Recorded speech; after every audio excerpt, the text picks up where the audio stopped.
চ্যানেলে আপনাকে স্বাগত। বাসুদেবায় ওম নমো ভগবতে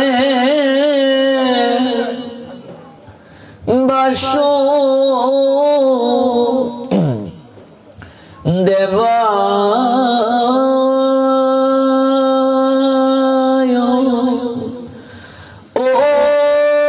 ওম নমো ভগবতে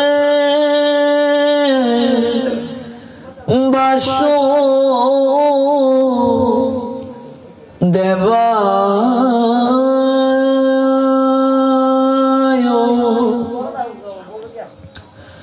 ওম জ্ঞান তিমিরন্ধস্য জ্ঞানঞ্জন শলাকয়া চক্ষুরুন্মিলিতং येन তস্मै শ্রী গুরবে নমঃ। নমো ওম বিষ্ণুপাদায় রাধাপৃষ্ঠায় ভূতলে শ্রীমতি ভক্তি প্রপন্ন জ্যোতি স্বামীতি নমিনে।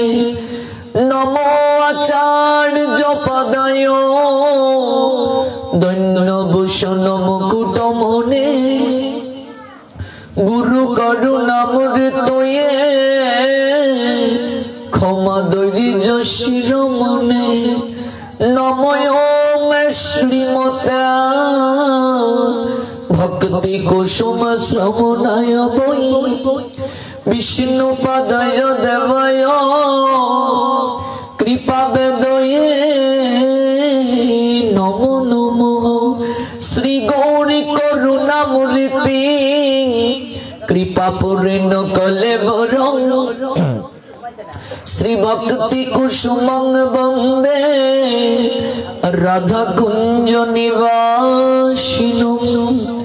নমো ওম বিষ্ণুপাদায় কৃষ্ণ প্রেষ্ঠায় ভূতলে শ্রীমতি ভক্তি সিদ্ধান্ত সরস্বতী নমিনে বন্দে।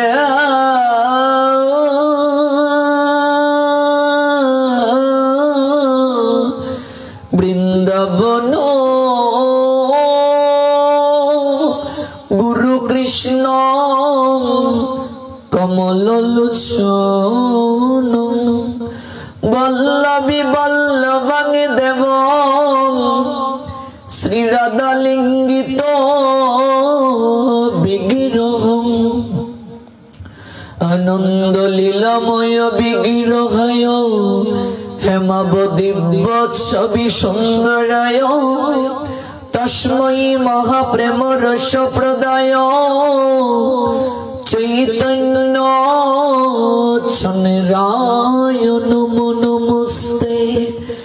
নিত্যানন্দ নমস্তুভ্যাং প্রেমানন্দ প্রদায়িনে কলৌ কল্মষনাশায় জাহ্নবাপতয়ে নমঃ। শ্রী অদ্বৈত নমস্তুভ্যাং কলিজন কৃপানিধে গৌর প্রেম প্রদানায় শ্রী সীতাপতয়ে নমঃ। গদাধর মহং বন্দে মাধবাচার্য নন্দনং মহাভাব স্বরূপং শ্রী চৈতন্য ভিন্ন রূপিণং শ্রীবাস পণ্ডিতং নৌমি গৌরাঙ্গ প্রিয় পার্ষদং যস্য কৃপা লবেনাপি শ্রী গৌরাঙ্গে জয়তি রতি। নমো নলিন নেত্রায় বেণুবদ্ধ বিনোদিনে রাধাধর সুদাপান শালিনে বনমালিনে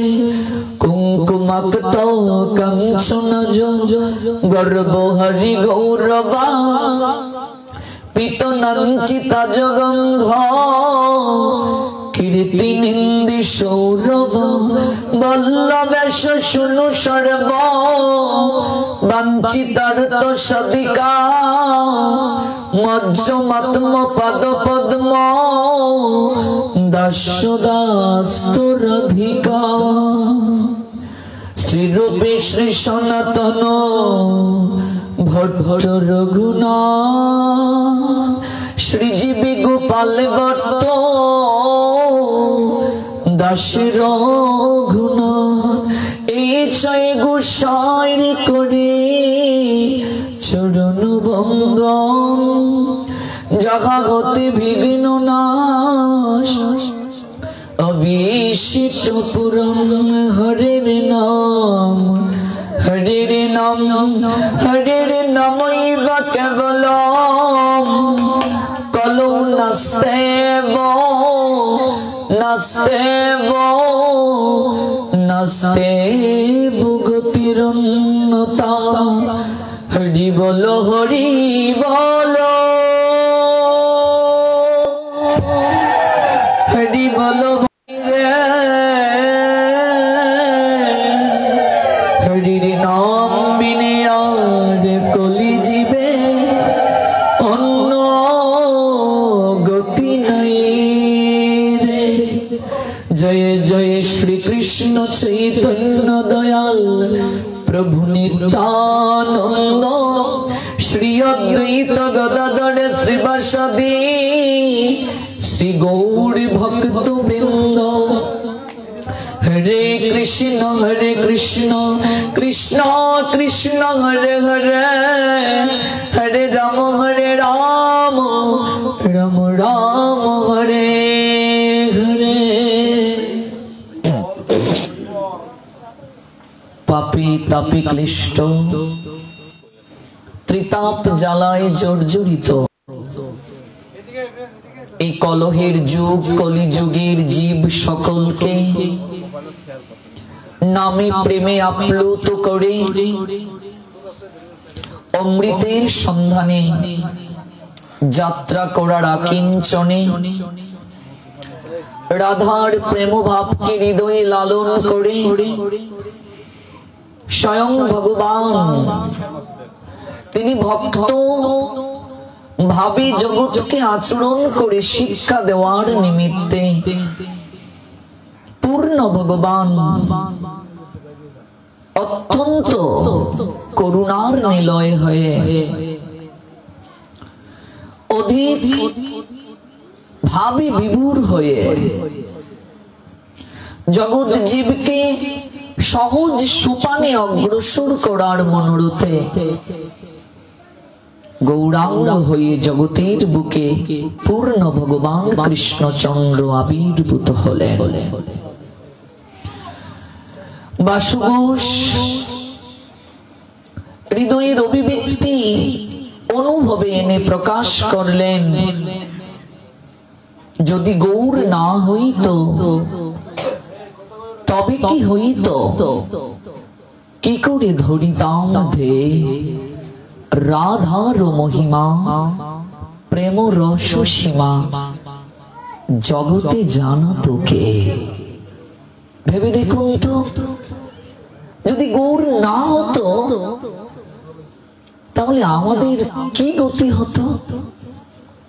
ভাগবত জানালেন এই কলিযুগের 4 ভাগের মাঝে 3 ভাগই হচ্ছে অধর্ম। সত্য যুগে মানুষ 1 লক্ষ বছর বাঁচতে পারত। ধর্ম তার 4টি পা নিয়ে পদচারণায় মুখরিত করত এই ভক্তি অঙ্গন। কিন্তু যুগের প্রভাবে, কালের প্রভাবে ত্রেতা যুগে এসে মানুষের পরমায়ু দাঁড়ালো 10,000 বছর। ধর্মের একটি পা ভেঙে গেল। তারপরে এসে তার আয়ু আরো কমে গেল, মানুষের মাত্র 1000 বছর। ধর্মের 2টি পায়ের ভাঙ্গা অবস্থা আমরা দাপড়ে পরিলক্ষিত হতে দেখি। আর এই কলিযুগ, যে যুগে আমরা বসবাস করছি, যে যুগের একটি নাম হচ্ছে কলহের যুগ। ঝগড়া ছাড়া কেউ এই যুগে থাকতে পারবে না। আচার্যগণ জানিয়ে দিলেন একসঙ্গে কেউ থাকতে পারবে না কলিযুগে। সেটা ভক্তি জগৎ হোক, জাগতিক জগৎ হোক, যৌথভাবে কলিযুগে জীব সকলকে বাস করা সম্ভব নয়। একান্নবর্তী পরিবার ভেঙ্গে খান খান হয়ে যাচ্ছে। ভক্তি জগতেও দেখতে পাই একসঙ্গে থাকা সম্ভব হচ্ছে না। আলাদা আলাদা মন্দির করা হচ্ছে, আলাদা আলাদা সংস্থা করা হচ্ছে। কলির প্রভাবে, কলির কলুষতায় মানুষের হৃদয় জর্জরিত। আয়ু একেবারে কম। বললেন 100 বছর যদিও শাস্ত্র নির্ধারণ করে দিলেন, কিন্তু যে কোনো সময় কলিযুগের মানুষেরা মরে যাবে। দাদুর আগে নাতি চলে যেতে পারে, মায়ের আগে মেয়ে চলে যেতে পারে। ভাগবত এসে জানালেন, ধরে নাও তোমার পরমায়ু 7 দিন। 7 দিনের মাঝে যে কোনো একদিন তোমাকে মরতে হবে। মৃত্যু নামক কালো সর্প পিছনে পিছনে ধেয়ে আসছে তোমার। কখন যে তোমায় ছুবল দেবে আর তোমার ভবের লীলা সাঙ্গ হয়ে যাবে। নির্ধারিত কোনো আয়ু নেই তোমার। অতীত শালায় বসে বসে ভাবছো মন সব তোমারই। তোমার ঘর, তোমার বাড়ি, এই তো তোমার জমিদারি। একবার ভাবো, যেদিন যমরাজ করবে সমনদারি, সেদিন দোহাই দিবে কোন রাজার। ওহে কলিহত জীব, তোমার নির্ধারিত কোনো আয়ু নাই যে অতিথিশালায় এসে তুমি নিজেকে মালিক ভেবে ভ্রম করছো। তোমার পরমায়ু মাত্র 7 দিন। তুমি ভেবে নাও, জগতে সবচেয়ে আশ্চর্য হচ্ছে চোখের সামনে আত্মীয় স্বজনাদি সবাই মরছে, কিন্তু মৃত্যুর চিন্তা গভীর ভাবে হৃদয়ে জাগ্রত হচ্ছে না আমাদের। এই গভীর আশ্চর্যের জগতে অহে কলিহত জীব তুমি অবস্থান করছো। 4 ভাগের মাঝে 3 ভাগ অধর্ম তোমার পশ্চাতে পশ্চাতে তোমাকে ঘিরে আছে। তথাপি তুমি চিত্তকে বিমোহিত করিও না, আশা হত হইও না। একটা পরমানন্দ সংবাদ তোমাকে জানাচ্ছি, ভাগবত জানাচ্ছেন আমাদের। যদিও 4 ভাগের মাঝে 3 ভাগ অধর্ম, তথাপি এই 3 ভাগ অধর্মকে পশ্চাতে ফেলে দিয়েছে কলির একটা মহৎ গুণ। সেই গুণ কি জানো? এই যুগে আবির্ভূত হয়েছেন প্রেম পুরুষোত্তম শ্রী গৌরাঙ্গ। তারই অনন্য ভক্তি প্রেম কলেবর দয়াল নিত্যানন্দ। তিনি আবির্ভূত হয়ে 3 ভাগ অধর্মকে পশ্চাতে রেখে দিয়েছেন, পশ্চাতে ফেলে দিয়েছেন। সহজে মুক্তির উপায় দেখিয়ে দিলেন, যদি তোমরা নামের আশ্রয় গ্রহণ করতে পারো। 4 ভাগের মাঝে 3 ভাগ অধর্ম পিছনে ফেলে দেবে। ঠিক এই উপাখ্যানটির মাধ্যমে, এই গল্পটির মাধ্যমে যদি মর্মার্থ উপলব্ধি হয়, এক ধনাঢ্য ব্যক্তি তার 4টি ছেলেকে পাশে ডেকে নিয়ে বলছেন, দেখো আমি আর কদিন বাঁচবো। দেখো বাবা, সময়ের পরিক্রমায় সবাইকে তো একদিন চলে যেতে হয়। আজ আমি আছি, পিতা হচ্ছে বট বৃক্ষের ন্যায়। পিতা নামক বট বৃক্ষ যে সন্তানের জীবনে নেই, সে জানি সে কতটা এতিম, সে কতটা অসহায়। আজ আমি আছি, তোমরা অনেক আরামায় সে জীবনকে প্রতিপালন করছো, কিন্তু দেখো বাবা, প্রত্যেকের পিতাই তো চিরকাল থাকবে না, কিন্তু আমার একটা সংশয় সর্বদা হৃদয়কে পীড়া দিচ্ছে, আমি চলে যাওয়ার পর তোমরা কি করে টিকে থাকবে। তাই আমি একটা পরীক্ষা নিতে চাই তোমাদেরকে। তোমাদের 4 ভাইকে আমি সমপরিমাণ অর্থ দেব, 1 বছর সময় দেব তোমাদেরকে। তোমরা এই অর্থ দিয়ে তোমরা ব্যবসা করবে, বছর অন্তে আমাকে তোমরা হিসেব দেবে।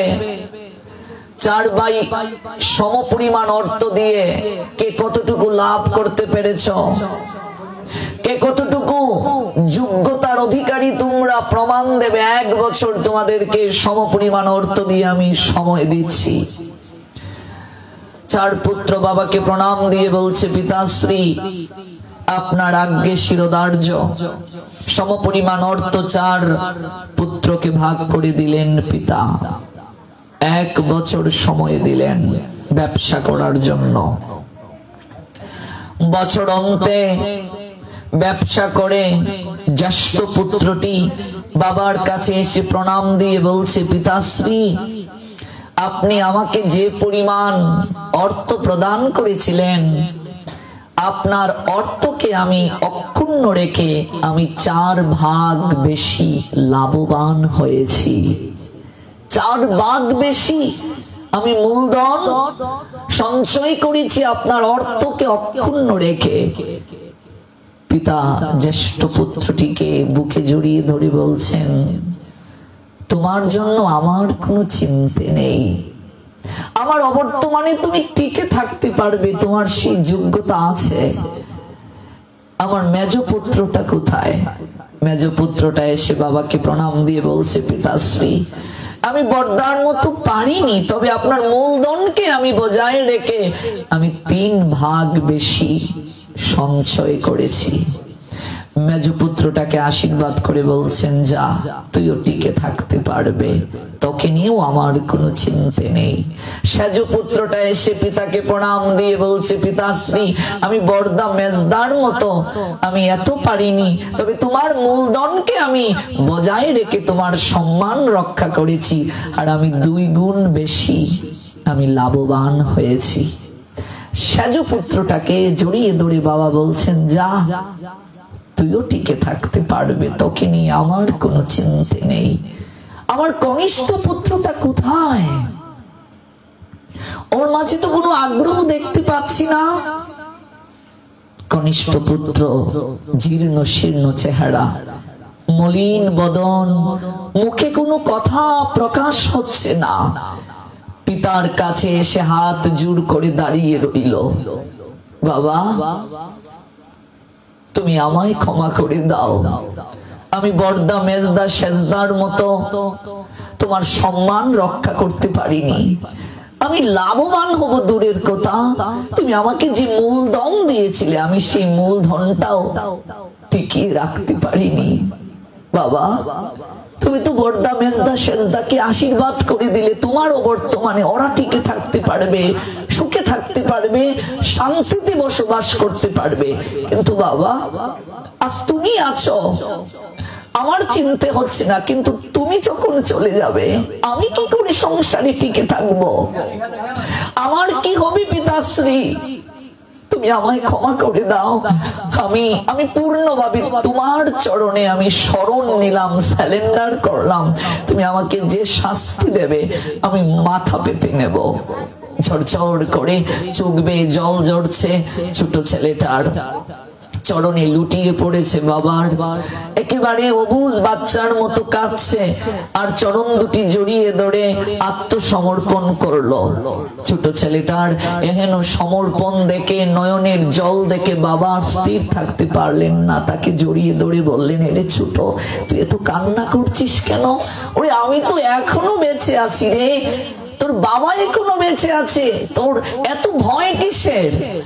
একদম কান্না করবি না, ওই নে চাবিটা, আলমারিটা খুল, দেখ এর ভেতরে একটা পরশ পাথর আছে, এই পরশ পাথরটা আমি তোকে দিয়ে যাচ্ছি।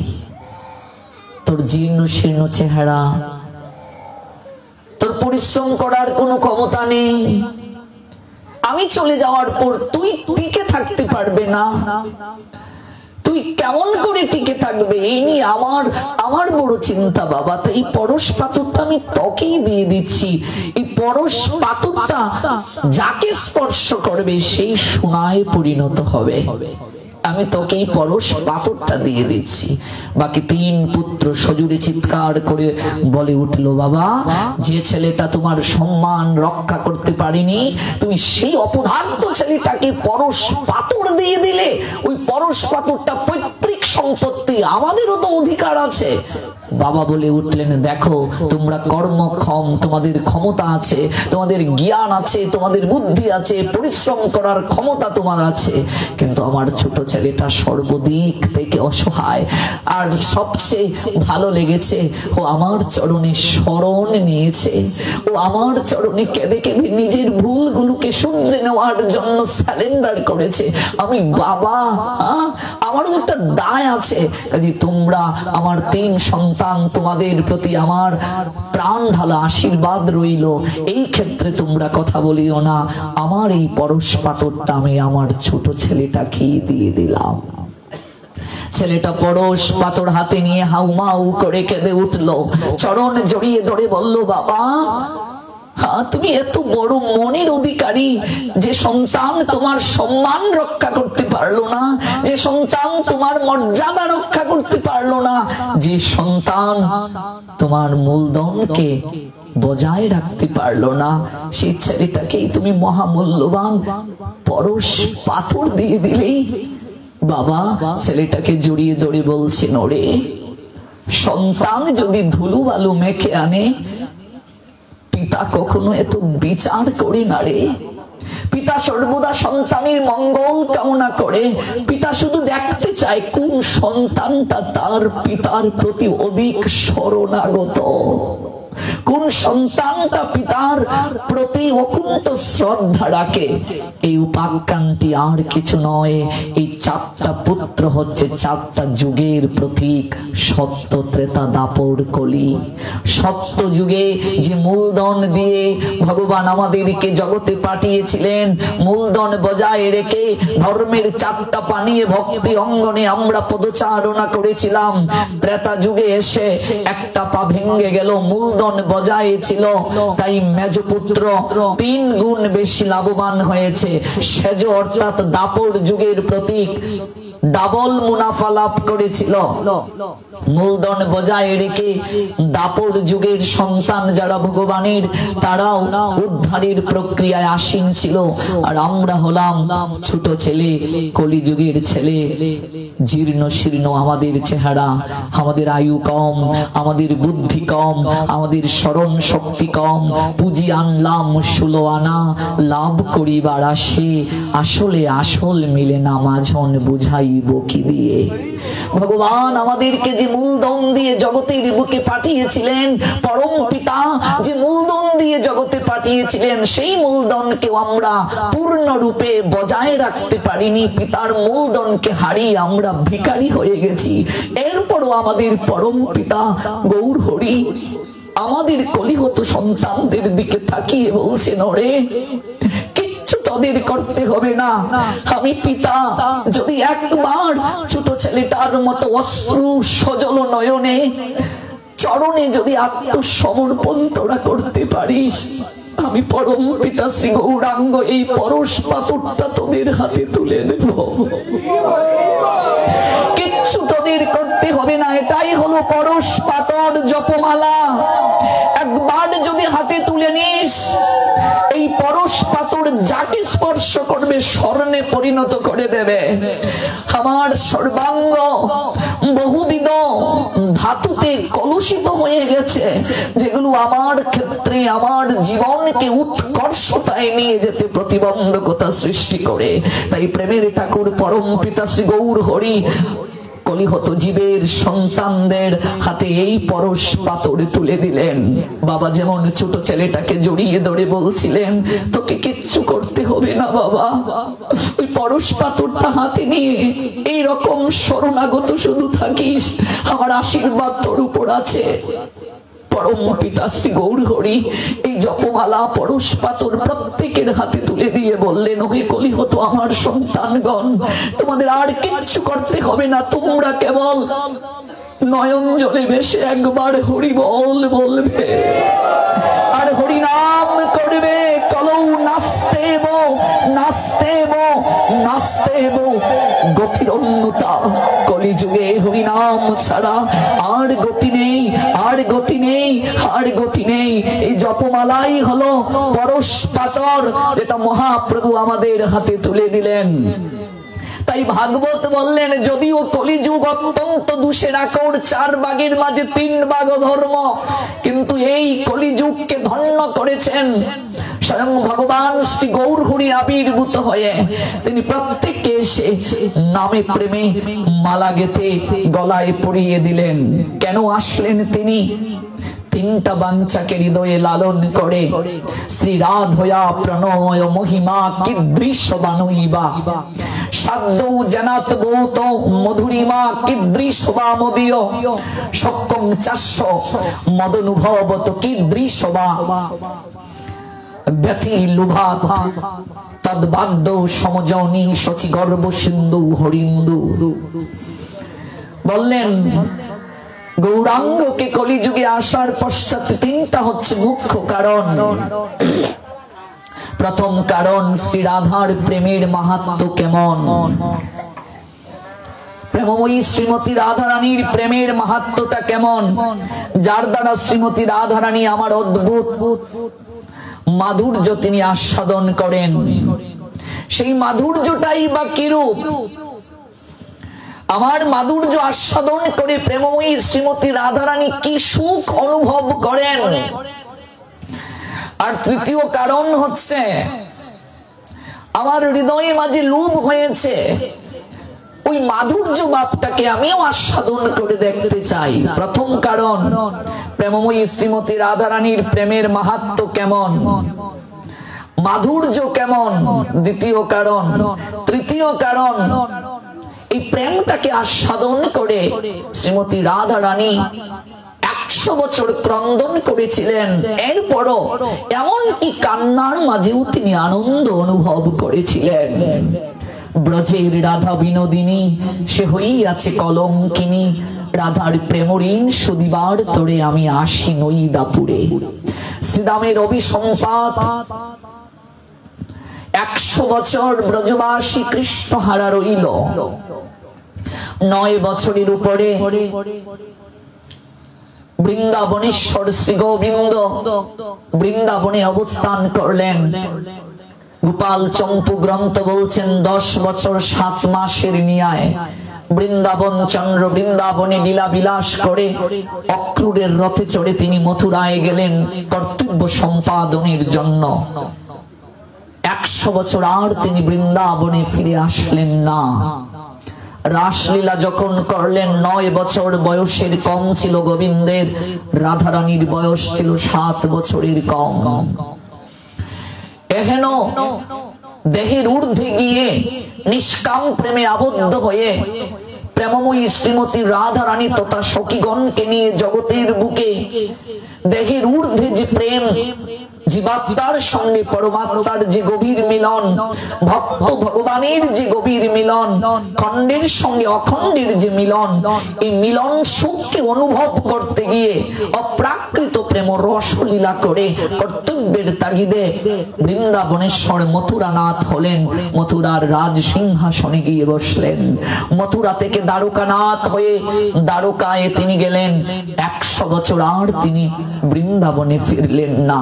যাওয়ার পূর্বে একটা সান্ত্বনা বাক্য দিয়ে গেলেন প্রেমময়ী শ্রীমতী রাধারানীকে, যে প্রেম পিয়াসী শ্রীজি গোবিন্দের চরণ জড়িয়ে ধরে বলেছিল, ওহে শ্যাম সুন্দর, তুমি যে আমায় রেখে চলে যাচ্ছ, একটিবার কি ভেবেছ তুমি চলে গেলে আমি কেমন করে থাকবো? ওই তমাল বৃক্ষের কথা কি তোমার মনে পড়বে না, যে তমালকে দেখলে আমি তোমাকে স্মরণ করি, যে আকাশের কালো মেঘকে দেখলে আমি জড়িয়ে ধরে ভ্রম করি তুমি আমার পাশে আছো? যে যমুনার জলকে দেখলে তরঙ্গায়িত হয় আমার হৃদয়ে, প্রেমে হাবুডুবু খেতে ইচ্ছে করে। আমি এত স্মৃতিকে রেখে কেমন করে স্মৃতির সাগরে ভাসবো? তুমি আমায় রেখে কি করে যাবে? আমি কেমন করে থাকবো? এক সান্ত্বনার বাক্যমালা প্রেমময়ী শ্রীমতী রাধারানীর গলে পরিয়ে দিলেন প্রেমময় শ্রী গোবিন্দ। ওহে রাধে, আমি আজ যাব, আমি কাল ফিরে আসবো। একটা সান্ত্বনার মালা গলে পরিধান করে 100টা বছর প্রেমময়ী শ্রীমতী রাধারানী অপেক্ষা করলেন। সখীরে, দিন থেকে দিন গিয়ে সপ্তাহ, সপ্তাহ থেকে পক্ষ, পক্ষ থেকে মাস, মাস থেকে বছর, 1, 2, 3 নয় 100টা বছর কেচে গেল। আমার গোবিন্দ আর ফিরে আসলো না। আর মনে হয় আমার গোবিন্দ ফিরে আসবে না। কিছু লোক রাধা গোবিন্দের অপ্রাকৃত প্রেমকে না বুঝে আজকে জড় জগতের গ্রাম্য যুবক যুবতীর প্রেম বানিয়ে ফেলেছে। প্রেমময়ী শ্রীমতী রাধা রানী 100 বছর কৃষ্ণ বিরহে ক্রন্দন করলেন, কারো পানে নিজের হৃদয়কে বিদ্ধ করলেন না। এই প্রেম আর জড় জগতের প্রেমকে তুলনা করা মহাপাপ, মহা অপরাধ। কারণ রাধা রানীর প্রেমের সঙ্গে দেহগত কোনো সম্পর্ক ছিল না। 100টা বছর নয়নের জল ফেললেন মথুরার হাটে। সবাই গিয়ে দুধ, মাখন, ছানা বিক্রি করেন। বেশি দূরে নয় মথুরা থেকে বৃন্দাবন। 100টি বছর সমস্ত বৃন্দাবনবাসী কৃষ্ণ বিরহে কাঁদলেন, অপেক্ষা করলেন। কিন্তু বৃন্দাবনবাসী মথুরায় গেলেন না। হৃদয়ে প্রশ্ন জাগতে পারে, মথুরা থেকে বৃন্দাবনের দূরত্ব তো বেশি নয়, একেবারে কাছে।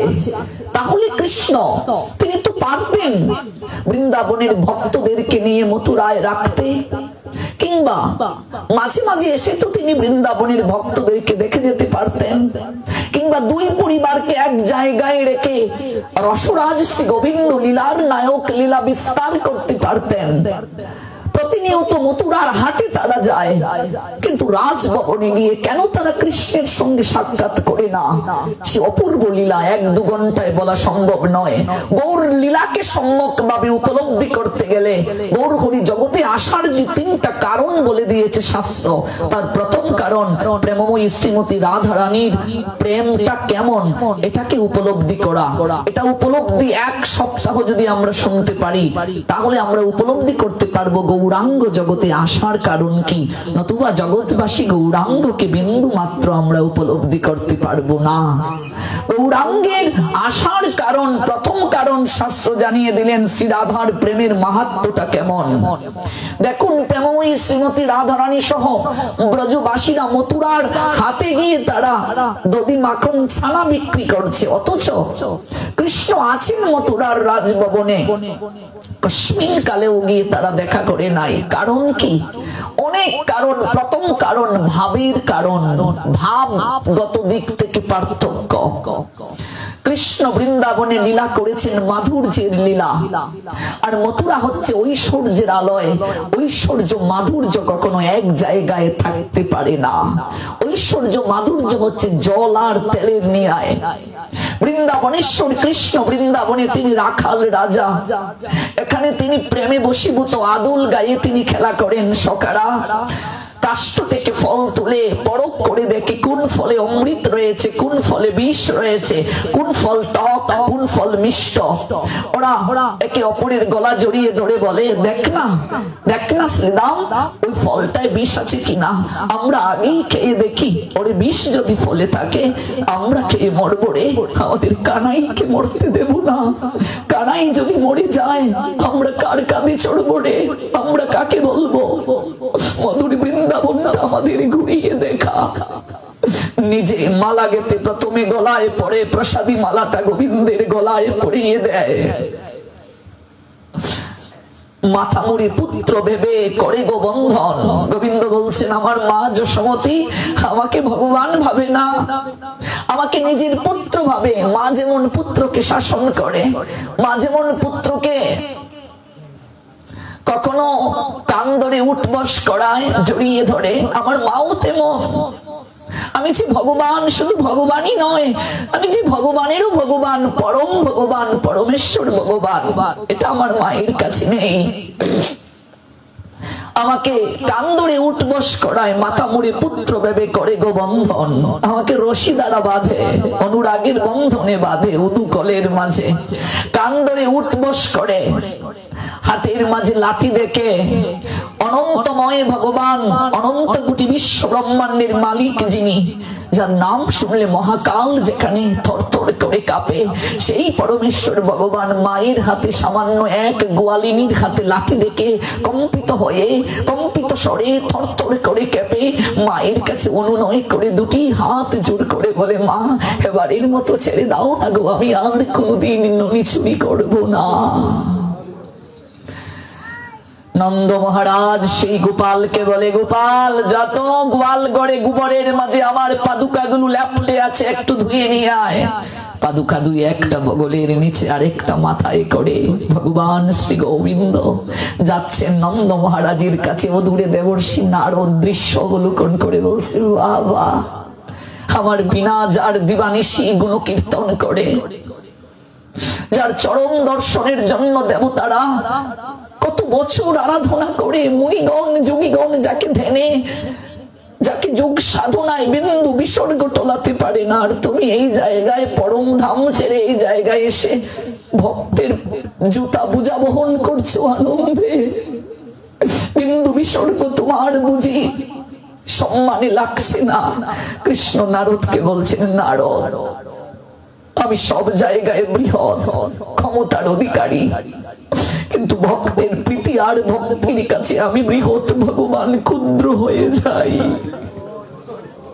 ভক্তের প্রীতির কাছে আমি বৃহৎ ভগবান নিজেকে হারিয়ে দেই, মিশিয়ে দেই, আমার নিজের সত্তা বলে কিছু থাকে না। আমি ভক্তের কাছে নিজেকে লুটিয়ে দিতে, এমনকি চরণ ধরতে কুণ্ঠা বোধ করি না, আমি কুণ্ঠা বোধ করি না। নারদ একবারও কি ভেবেছো এই নন্দ মহারাজ আমাকে পুত্র রূপে লাভ করতে কত হাজার বছর নয়নের জল ফেলেছিল? এই যশোমতী মা, আমি তার স্তন পান করব বলে আমি তার স্তন কেটে পরীক্ষা করেছিলাম। ও যখন দরার দ্রুণ ছিল, আমি পরীক্ষা করে দেখেছিলাম, মা তুমি যে আমায় পুত্র রূপে লাভ করে স্তন পান করাতে চাচ্ছ, দেখি তোমার কতটা ধৈর্য আছে, প্রীতি আছে। আমি সেই মায়ের কাছে ধরা দেব না, আমি সেই বাবার আনুগত্য হব না, তো কার হব? নারদ আমি যে প্রেমে বশীভূত, আমি যে প্রেমের কাছে নিজেকে হারিয়ে দেই, আমি যে প্রেমের কাছে পরাজয় বরণ করে এমনকি ভক্তের দাসত্ব পর্যন্ত স্বীকার করতে কুণ্ঠাবোধ করি না। মায়ের হাতে লাঠি দেখে তাই ভয়ে কম্পিত হয়েছিলেন ভগবান। বাবার নির্দেশে জুতাগুলোকে মাথায় নিয়ে আরেকটা বগলের নিচে রেখে এসে অসহায়ের মতো দাঁড়িয়ে বলছিলেন, বাবা এই নেও তোমার জুতা। সখাগণ কাঁদে উঠে মহাজন বলছেন, তুমি কোন বড় লোক, তুমি আমি সমান। সখাগণ বলে, তুই কোত্থেকে আসছিস রে? তুই যা, আমিও তো তা, আমাদেরকে কাঁধে করে ঘুরে বেড়া। দেখো প্রেমের কাছে, প্রীতির কাছে নীতি খাটে না, প্রীতির কাছে নীতি গৌণ। গৌরাঙ্গ আজকে যে প্রীতি জগতের বুকে প্রকাশ করলেন, মহাপ্রভু মানেই প্রেম, যার সর্বাঙ্গ প্রেম দ্বারা ঘটিত। এই প্রেমটা তিনি পেলেন কোথায়? মহাপ্রভুই তো কৃষ্ণ, কিন্তু কৃষ্ণের কাছে তো এত প্রেম নেই।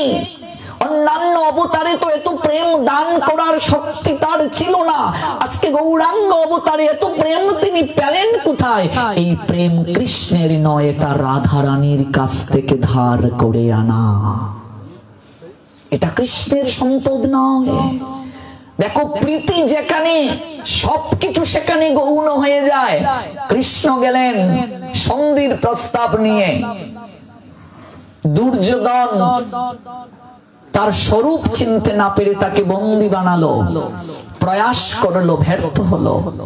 56 ব্যঞ্জন রন্ধন করে কৃষ্ণকে অনুরোধ করলো, বাসুদেব ভোজন করে যাও অট্টালিকায়। ভগবান কৃষ্ণ বললেন, না ভ্রাতাশ্রী, আমি তো আপনার গৃহে ভোজন করতে পারবো না। তার কারণ ভগবান অহংকারীর অন্ন কখনো গ্রহণ করেন না। অহংকার যার চিত্তে, সেই চিত্তে, চিত্ত মানে মন্দির, সেই হৃদয়ে মন্দিরে কানু ঘুমিয়ে থাকেন যার চিত্ত অহংকার দ্বারা কলুষিত। যার গৃহে অহংকার, সেই গৃহে গোবিন্দ কখনো থাকেন না। গোবিন্দকে শুধু আসনে বসালেই কি তিনি থাকবেন? প্রশ্নই উঠে না। শকুনির পরামর্শে এত রান্না করলো, কৃষ্ণ আহার গ্রহণের অনুমতি দিলেন না। সবার নিকটে বললেন, আমি এই জায়গায় আসার পূর্বেই তোমার কাকাশ্রী, দুঃশাসনকে বলছেন, তোমার কাকাশ্রী বিদুর আমাকে আগেই নিমন্ত্রণ করে রেখে দিয়েছেন, তার গৃহে গিয়ে আমাকে আহার গ্রহণ করতে হবে। অথচ বিদুর তাকে নিমন্ত্রণই করেন নাই। দেখুন, বিনা নিমন্ত্রণে প্রীতি আছে বলে গোবিন্দ স্বেচ্ছায় তার কাছে গেলেন। আর দুর্যোধন এত রান্না করে কৃষ্ণকে অনুনয় করলো, বিনয় করলো, কৃষ্ণ সেই গৃহে আহার গ্রহণ করলেন না। কারণ প্রীতি যেখানে, ভগবান সেখানে। প্রীতির রাজ্যে নীতি কথা খাটে না।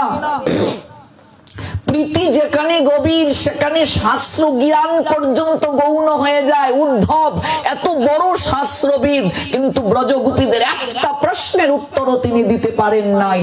সমগ্র শাস্ত্র উদ্ধবের কাছে অসহায় হয়ে চরণে লুটিয়ে পড়েছিল ব্রজগোপীদের।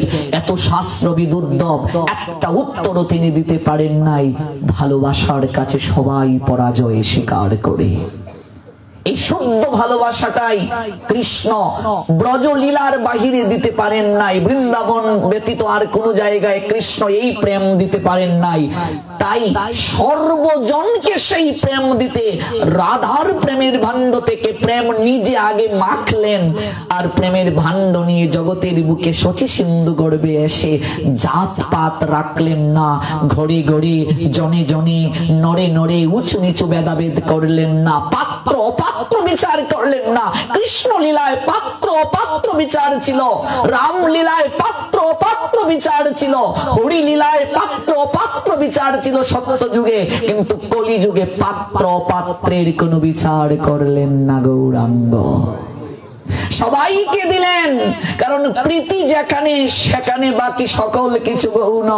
দেখুন, বিদুরের গৃহের ঘটনাটা হলে আমরা উপলব্ধি করতে পারবো। তখন গুদুরি লগন বিদুরের ঘরণী পরাশরী গেলেন সরোবর থেকে জল আনতে। চারিদিকে ঘুটে ঘুটে অন্ধকার, তমসায় আচ্ছন্ন চারিদিক। বাসুদেব ভগবান কৃষ্ণ অন্ধকার গৃহে তিনি পদার্পণ করলেন। পরাশরী দেবী কাকে কলসি জল ভরা, দূর থেকে দেখছেন তার ঘরে যেন সূর্য, কোটি সূর্য আজ উদিত হয়েছে। চারিদিক আলোকিত। কি ব্যাপার, আমি এখনো তো সেজুতি জ্বালাইনি ঘরে, এত আলো থেকে আসলো। শীঘ্র গতিতে ঘরে আসলেন। এসে দেখেন স্বয়ং ভগবান শ্রী গোবিন্দ তার গৃহে। কৃষ্ণ যে ভগবান, কৃষ্ণ যে পরমেশ্বর, বিদুর জানতেন। বিদুরের ঘরণী পরাশরী দেবীও জানতেন। কারণ ভগবান ভক্তের কাছে নিজের স্বরূপ কখনো লুকাতে পারেন না। দুর্যোধন চিনতে পারলো না, তাকে বন্দী বানানোর চেষ্টা করলো।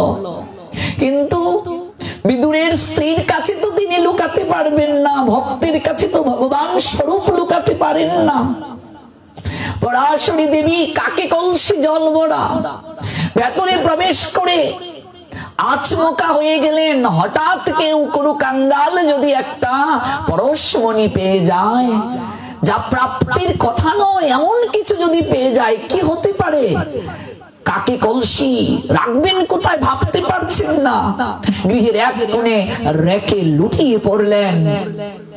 যদিও বিদুর মহামন্ত্রী, কিন্তু তিনি কিন্তু রাজভবনে বেশি থাকতেন না, কুটিরেই থাকতেন ভজন করার জন্য পরাশরীকে নিয়ে। দুটো তত্ত্ব আছে, একবার গিয়ে শাক গ্রহণ করেছিলেন, আরেকবার গিয়ে কলার বাকল গ্রহণ করেছিলেন বিদুরের কুঠিরে।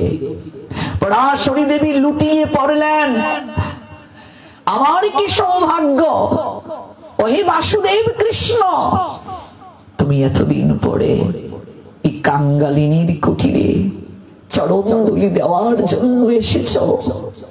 আমি তো কোনোদিন ভাবিনি প্রভু তোমায় এমন করে পাবো, কি সৌভাগ্য আমার। তোমায় কোথায় যে বসতে দেই, তোমায় কোথায় যে বসতে দেই।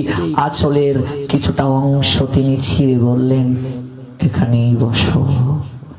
সরোবর থেকে যে জল আনলেন, সঙ্গে সঙ্গে পাত্রের মাঝে এনে চরণ দুটি রাখার জন্য অনুনয় করে বলছেন, বাসুদেব কৃপা করে চরণ দুটি দাও। এই কাঙ্গালিনী তোমার পাদ প্রক্ষালন করে আজ একটু চরণামৃত গ্রহণ করে ধন্যাতি ধন্য হয়ে যাক।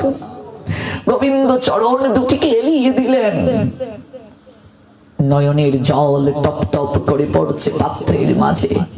আজ নয়ন জলে চরণ দুটিকে ধুইয়ে দিলেন।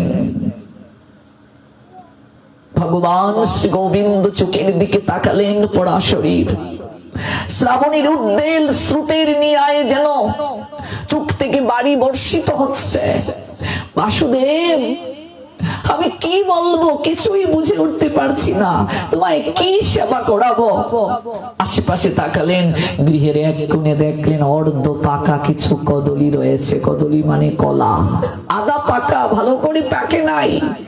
শীঘ্র করে নিয়ে আসলেন, একটা পাত্রের মাঝে আদা পাকা কদলি গুলোকে রাখলেন, আরেকটা পাত্র রাখলেন, কলার বাকল তুলে বাকল একটা পাত্রে রাখছেন, আর কলার সারাংশটা আরেকটা পাত্রে রাখছেন। পরাশরীর ইচ্ছে ছিল কলার সারাংশটাই মুখে তুলে দেবেন, কিন্তু আজ মহামূল্যবান পরশ পাতুর রূপ কৃষ্ণকে পেয়ে আর তার হৃদয়ে পূর্ণ চেতনা নেই, তিনি অচৈতন্য ভাবে বিভোর হয়ে গেলেন।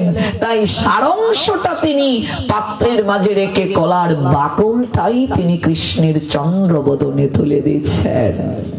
কলার বাকল কসকসে কৃষ্ণ তাই প্রীতি সহকারে, ভালোবাসা সহকারে, অনুরাগ সহকারে গ্রহণ করছেন।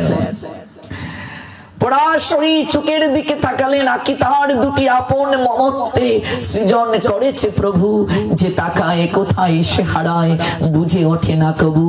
কালো লোচনের ঢল ঢল চাহুনি হৃদয়ে জাগায় প্রীতি, সেই চাহুনি কাছে টানে হৃদয়ের সান্নিধ্যে দিবানিশি। চোখেই যার পরিলক্ষিত মমতার আবাস, ভালোবেসে সুখে দুঃখে পাশে থাকতে জাগে না কারো বিলাস। সখিরে শ্রীবঙ্গ ভঙ্গিমদারি, কেমন তার রূপ, বংশীদারী অপরূপ রসময় গুণনিধিশালী, বর্ণ নব জলধর শিরে শিখি পিচ্ছবর, অলকাতি লোক শুভা পায় পরিধানে পিতবাস, বদনে মধুর হাস, হেনরূপ জগত মাতা ইন্দ্র নীল যিনি কৃষ্ণ রূপকানী। হেরিয়া কদম্ব মূলে আমার মন উচাটন, নাচলে চরণ সংসার গেলাম ভুলে। রাধারানী যেমন সংসার ভুলেছিলেন এই রূপ দেখে, পরাশরী চোখের দিকে তাকিয়ে আজ তিনি সারাংশ কোনটা ভুলে গেলেন, সারটাকে রেখে কলার বাকলটাকে তুলে দিচ্ছেন কৃষ্ণের চন্দ্রবদনে। মহামন্ত্রী বিদুর রাজভবন থেকে কুটিরে ফিরছেন, দূর থেকে দেখতে পাচ্ছেন তার কুটিরে আজ স্বয়ং ভগবান কৃষ্ণ অবস্থান করছেন, আর সেবা করেছেন তার ভজন সঙ্গিনী সহধর্মিনী পরাশরী। কলার সারটাকে রেখে কলার বাকলটাকে কৃষ্ণের চন্দ্রবদনে তুলে দিচ্ছেন। দূর থেকে হেন দৃশ্য দেখে বিদুর চিৎকার করে বলে উঠল, ওগো পরাশরী, তোমার হৃদয়ে কি বিন্দু মাত্র মমতা নেই? যে যশোমতী মা এই চন্দ্রবদনে মাখন তুলে দিত, ননি তুলে দিত, যে ব্রজবাসীগণ এই বাসুদেব কৃষ্ণকে না আহার করিয়ে কিচ্ছুটি গ্রহণ করতো না, তুমি সেই চন্দ্রবদনে কসকসে কলার বাকল কি করে তুলে দিচ্ছ? তুমি না নারী? আরে নারী তো রস ভাবে বিভোর, তাকে তার মন্ত হয়ে কোমল, তুমি এতটা কঠিন কঠিন হৃদয়ের অধিকারী কি করে হলে? কি করে তুমি বাসুদেব কৃষ্ণের চন্দ্রবদনে কসকসে কলার বাকল তুলে দিচ্ছ? তোমার হৃদয়ে কি বিন্দু মাত্র মমতা নেই, ভালোবাসা নেই? কি করলে, কি করলে পরাশরী সেবা অপরাধী করলে? পরাশরী চমকিত হলো, সম্বিত ফিরে পেল। আমি কি করলাম বাসুদেব, তুমি আমায় ক্ষমা করে দাও। আমি তোমার চন্দ্রবদনে কসকসে কলার বাকল তুলে দিলাম, তুমি আমায় ক্ষমা করে দাও, আমি অপরাধ করেছি। ভগবান কৃষ্ণ পরাশরীর দিকে তাকিয়ে বলছেন, পরাশরী তুমি আমায় ক্ষমা চাইছো, আমার নিকটে ক্ষমা চাইছো কেন? কি অপরাধ করেছো তুমি? আমি যে কসকসে কলার বাকল তুলে দিয়েছি। বিদুর এসে করো জুড়ে দাঁড়ালেন ভগবানের বাম পাশে। আমায় ক্ষমা করে দাও বাসুদেব। ভগবান বিদুরকে উদ্দেশ্য করে বললেন, বিদুর আমি কি খাবারের কাঙ্গাল? আমি যদি খাবারের কাঙ্গাল থাকতাম তাহলে রাজভবনে দুর্যোধন আমাকে 56 ব্যঞ্জন রন্ধন করে আতিথেয়তায় আমাকে আমন্ত্রণ করেছিল। কই, আমি তো তার গৃহে যাইনি। আমি সম্মুখে সবার সামনে বলে দিয়েছি তুমি আমায় নিমন্ত্রণ করেছো, কই তুমি তো আমায় নিমন্ত্রণ করোনি। আমি যেচে তোমার কুটিরে আসলাম। আমি যদি খাবারের কাঙ্গাল থাকতাম তাহলে তো আমি রাজভবনে রাজ ঐশ্বর্য সুখ ভোগ করতে পারতাম। আমি তোমার কুটিরে কেন আসলাম বিদুর? তুমি পরাশরীর হাতে কেবল কসকসে কলার বাকলটাকে মুখে তুলে দিতে দেখেছো, আর এই বাকলের মাঝে কতটা হৃদয়ের ভালোবাসা মিশিয়ে দিয়েছে সেটা তুমি দেখোনি।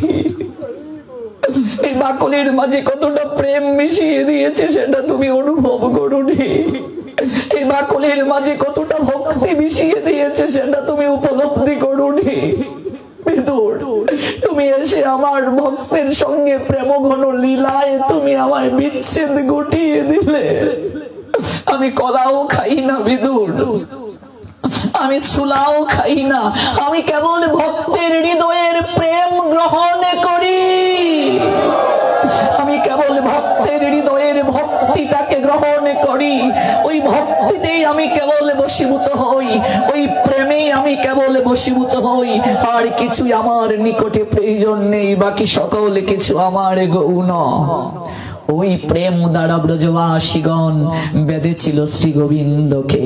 ওই প্রেম দ্বারা প্রেমময়ী শ্রীমতী রাধারানী বেঁধেছিল বৃন্দাবনেশ্বর শ্যাম সুন্দর গোবিন্দকে। 100টা বছর পেরিয়ে গেল, অন্যদিকে শ্রীমতী আর তাকালেন না। হাটে যায় তারা দধি মাখন ছানা বিক্রি করতে, কিন্তু কখনো রাজভবনে যায়নি। ভাবের পার্থক্য। বৃন্দাবনে কৃষ্ণ রাখাল রাজা, আদুল গায়ে ঘুরে বেড়ায়, গাছে উঠে ফল পাড়ে, সখাদের নিয়ে খেলে। কিন্তু মথুরায় তার এমন বেশ নেই, মথুরায় তার এমন কর্মকাণ্ড নেই। মথুরায় সে রাজা, রাজবেশ পরিধান করে সিংহাসনে বসে। দূর থেকে তার প্রজারা তাকে প্রণাম দিয়ে চরণ দুলি নিয়ে শান্ত হয়। আর বৃন্দাবনে সখারা চরণ দুলি নেবে দূরের কথা, কাঁধে উঠে বৃন্দাবন ধাম ঘুরে বেড়াতে অনুরোধ করে।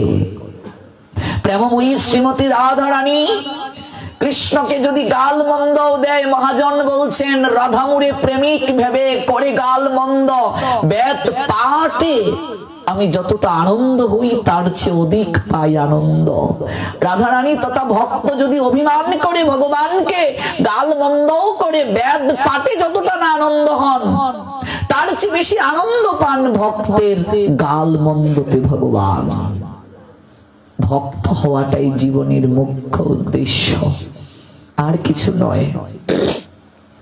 তাই তো রসরাজ শ্রী গোবিন্দ দুই ভাবকে যদি এক জায়গায় আনয়ন করেন, রসরাজ্যে কখনো তিনি কি করতে পারবেন না? রসরাজ্যে কখনো তিনি এক জায়গায় একীভূত করে রাখতে পারবেন না।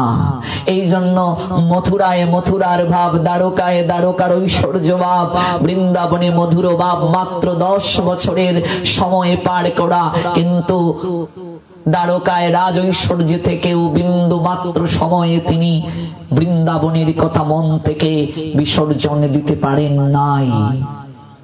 মথুরায় কোনদিন কৃষ্ণ মাখন গ্রহণ করেননি। ওই মাখন দেখলেই তার যশোমতী মায়ের কথা মনে পড়ে। একদিন দেবকী বাটিতে করে অল্প মাখন নিয়ে আসলেন। হাউমাউ করে কেঁদে উঠেছিলেন কৃষ্ণ। ওই ক্রন্দনের মাহাত্ম্য কেউ না বুঝলেও মথুরার শ্রেষ্ঠ ভক্ত ঐশ্বর্য মার্গের উদ্ধব সেটা উপলব্ধি করতে পেরেছিল। কিন্তু বলবেন কি করে? ভয় পাচ্ছিলেন তিনি। নয়নের জলকে লুকিয়ে রাখলেও ধরা পড়ে গেলেন উদ্ধবের কাছে। উদ্ধব কাছে এসে বললেন, গোবিন্দ, এমন কি তোমার অভাব যার কারণে তুমি আজ মাখন দেখে তুমি হাউমাউ করে কেঁদে উঠলে? উদ্ধবকে জড়িয়ে ধরে কৃষ্ণ বললেন, উদ্ধব, এই মথুরার মাঝে একমাত্র আমাকে বুঝতে তুমিই পারো, আর কেউ নয়। আমি এখানে সুখী নেই। রাজ ঐশ্বর্য আমার কাছে বিষময় মনে হয়। আমার এখনো মন চায় রাজ সিংহাসন থেকে পালিয়ে আমি চলে যাই সেই মধুর বৃন্দাবনে, যেখানে আমি বংশীদারি হয়ে আমি গোবৎসকে চারণ করেছি, আনন্দে বিমূঢ় ছিলাম। সেই লীলায় আমি ফিরে যেতে চাই। উদ্ধবের মনে অহংকারও ছিল, তিনি কৃষ্ণকে অধিক ভালোবাসেন। তাই লীলা নায়ক গোবিন্দ উদ্ধবের ওই ভ্রান্ত ধারণাটাকে চুরমার করার জন্য এবং তিনি যে ঐশ্বর্যে থাকলেও মাধুর্যের লীলা ভুবনটাকে অধিক আপন করে নিতে প্রস্তুত, এটা বুঝানোর জন্য উদ্ধবকে তিনি বৃন্দাবনে পাঠিয়েছিলেন। জ্ঞান মার্গের ভক্ত উদ্ধব পর্যন্ত প্রীতির কাছে হেরে গিয়েছিল, ভালোবাসার কাছে হেরে গিয়েছিল। সমগ্র শাস্ত্র জ্ঞান অচল হয়ে গিয়েছিল, অসার হয়ে গিয়েছিল, প্রাণ শূন্য হয়ে গিয়েছিল, আত্মসমর্পণ করেছিল ব্রজগোপীদের চরণে। সেই প্রেমময়ী শ্রীমতী রাধারানী 100 বছর কৃষ্ণ বিরহে ক্রন্দন করলেন। কান্নার মাঝে এমন কি সুখ, তিনি প্রাণ ত্যাগ করতে চান, আবার মনে মনে ভাবেন, আমি যদি প্রাণ ত্যাগ করি সখী রে, মরিব মরিব সখী, নিশ্চয়ই মরিব, কানু হেন গুণনিধি কারে দিয়া যাব। দেখো, মরণ কালেও রাধারানী চিন্তা করেন, আমি যদি মরে যাই, আমার প্রাণনাথ যদি বৃন্দাবনে ফিরে আসে, তাহলে আমার প্রাণনাথের সেবা কে করবে? কতটা ভালোবাসতেন তিনি রাধারানী। আমি যদি মরে যাই, সে যদি ফিরে আসে বৃন্দাবনে, তাহলে তার সেবা কে করবে? আমার মতো করে তাকে কে ভালোবাসবে? মরিব মরিব সখী, নিশ্চয়ই মরিব, কানু হেন গুণনিধি কারে দিয়ে যাব। প্রকৃত ভালোবাসা হচ্ছে ভালোবাসার মানুষ যেখানেই থাকুক ভালো থাকুক। ললিতাকে একদিন জড়িয়ে ধরে প্রেমময়ী বলছেন, সখীরে, আমি যদি কোনোদিন মরে যাই, এর ভিতরে যদি কোনোদিন গোবিন্দ ফিরে না আসে, সখী তোরা গোবিন্দ আমি মরে যাওয়ার পর আসলে তাকে চন্দ্রাবলীর কাছেই নিয়ে যাস, তথাপি আমার গোবিন্দ যেন ভালো থাকে। দেখো, অধিক ভালোবাসা, এই যে প্রীতি, যে প্রীতির কাছে স্বয়ং ভগবান অসহায়ত্ব হয়ে যান। তাই গোবিন্দ ভাবলেন, এত ভালোবাসলো রাধারানী আমায়, সারাটা জীবন কাঁদলো, তথাপি ওই কান্নার মাঝেও সে সুখ খুঁজে পেল। অন্য কোন দিকে তার মনকে অবিনিবিষ্ট করলো না। আমি যদি কারো নয়ন জলের কারণ হই, আমার জন্য যদি কারো নয়নের জল ঝরে, আমাকেও তার জন্য নয়নের জল ফেলতে হবে। প্রত্যেক ক্রিয়ার পাশাপাশি বিপরীত প্রতিক্রিয়া রয়েছে। সারাটা জীবন কাঁদলেন রাধারানী। গোবিন্দ ভাবলেন এই কান্নার মাঝেও রাধারানী সুখ পেয়েছে, এমন কি সুখ রয়েছে এই কান্নার মাঝে? রাধারানীর প্রেমের এমন কি শক্তি ছিল যে শক্তির কাছে আমি পরাজিত ছিলাম? ওই প্রেমটাকে আমায় আস্বাদন করতে হবে, ওই প্রেমটা কি আমাকে উপলব্ধি করতে হবে। কিন্তু আমি তো কৃষ্ণের মনোভাব নিয়ে ওই প্রেম আস্বাদন করতে পারবো না, ওই প্রেম উপলব্ধি করতে পারবো না। তাই লীলার শেষ অংশে লীলা নায়ক গোবিন্দ রাধারানীর নিকটে আত্মসমর্পিত হয়ে বলেছিলেন, অগো প্রেমময়ী শ্রীমতী রাধারানী, তোমার ভাব অঙ্গ কান্তি তুমি আমায় দান করো, আমি একবার তোমার প্রেমের ভাবে শাস্তি চাই। আইলো রে আইলো গহুর নয় তো এদেশি, সে তো এদেশি নয় রসের গুড়া, সে তো নবীন সন্ন্যাসী, গায়ে ছিল নামাবলী, কাঁধে ছিল ভিক্ষার ঝুলি, অধরে নাই মধুর হাসি, করে নাই মোহনবাসী, রাধার ভাবে বিভুর গুড়া, দুই নয়নে বহে ধারা, ফিরে চায় না কথা কয়ে না, মনে বাতার আছে কি? রাধারানীর কাছে রাধা ভাবটাকে তিনি ভিক্ষা চাইলেন, আমাকে তোমার ভাবে সাজিয়ে দাও। স্বয়ং ভগবান কৃষ্ণ রাধা ভাবে সাজলেন। আজ তিনি ভগবত সত্তাটাকে ঢাকলেন, কৃষ্ণ গৌরাঙ্গ হলেন, কিন্তু ভগবত যে সত্তা এটাকে আড়াল করলেন, রাধা ভাবে তিনি সাজলেন, রাধারানীর ভাবে তিনি সাজলেন। রাধারানীও তিনি একটা অনুভব গোবিন্দের চরণে দিলেন, প্রত্যেকটা যুগে যুগে প্রকৃতি স্বরূপে আমি তোমার লীলায় অংশগ্রহণ করেছি, আর প্রত্যেকটা যুগে যুগে আমাকেই কাঁদতে হয়েছে, নয়নের জল ফেলতে হয়েছে। তাই আমি কলিযুগে আর প্রকৃতি স্বরূপে যেতে চাই না, আমি কলিযুগে পুরুষ দেহে লীলায় অংশগ্রহণ করতে চাই। বনমালী গো পরজনমে হইও রাধা।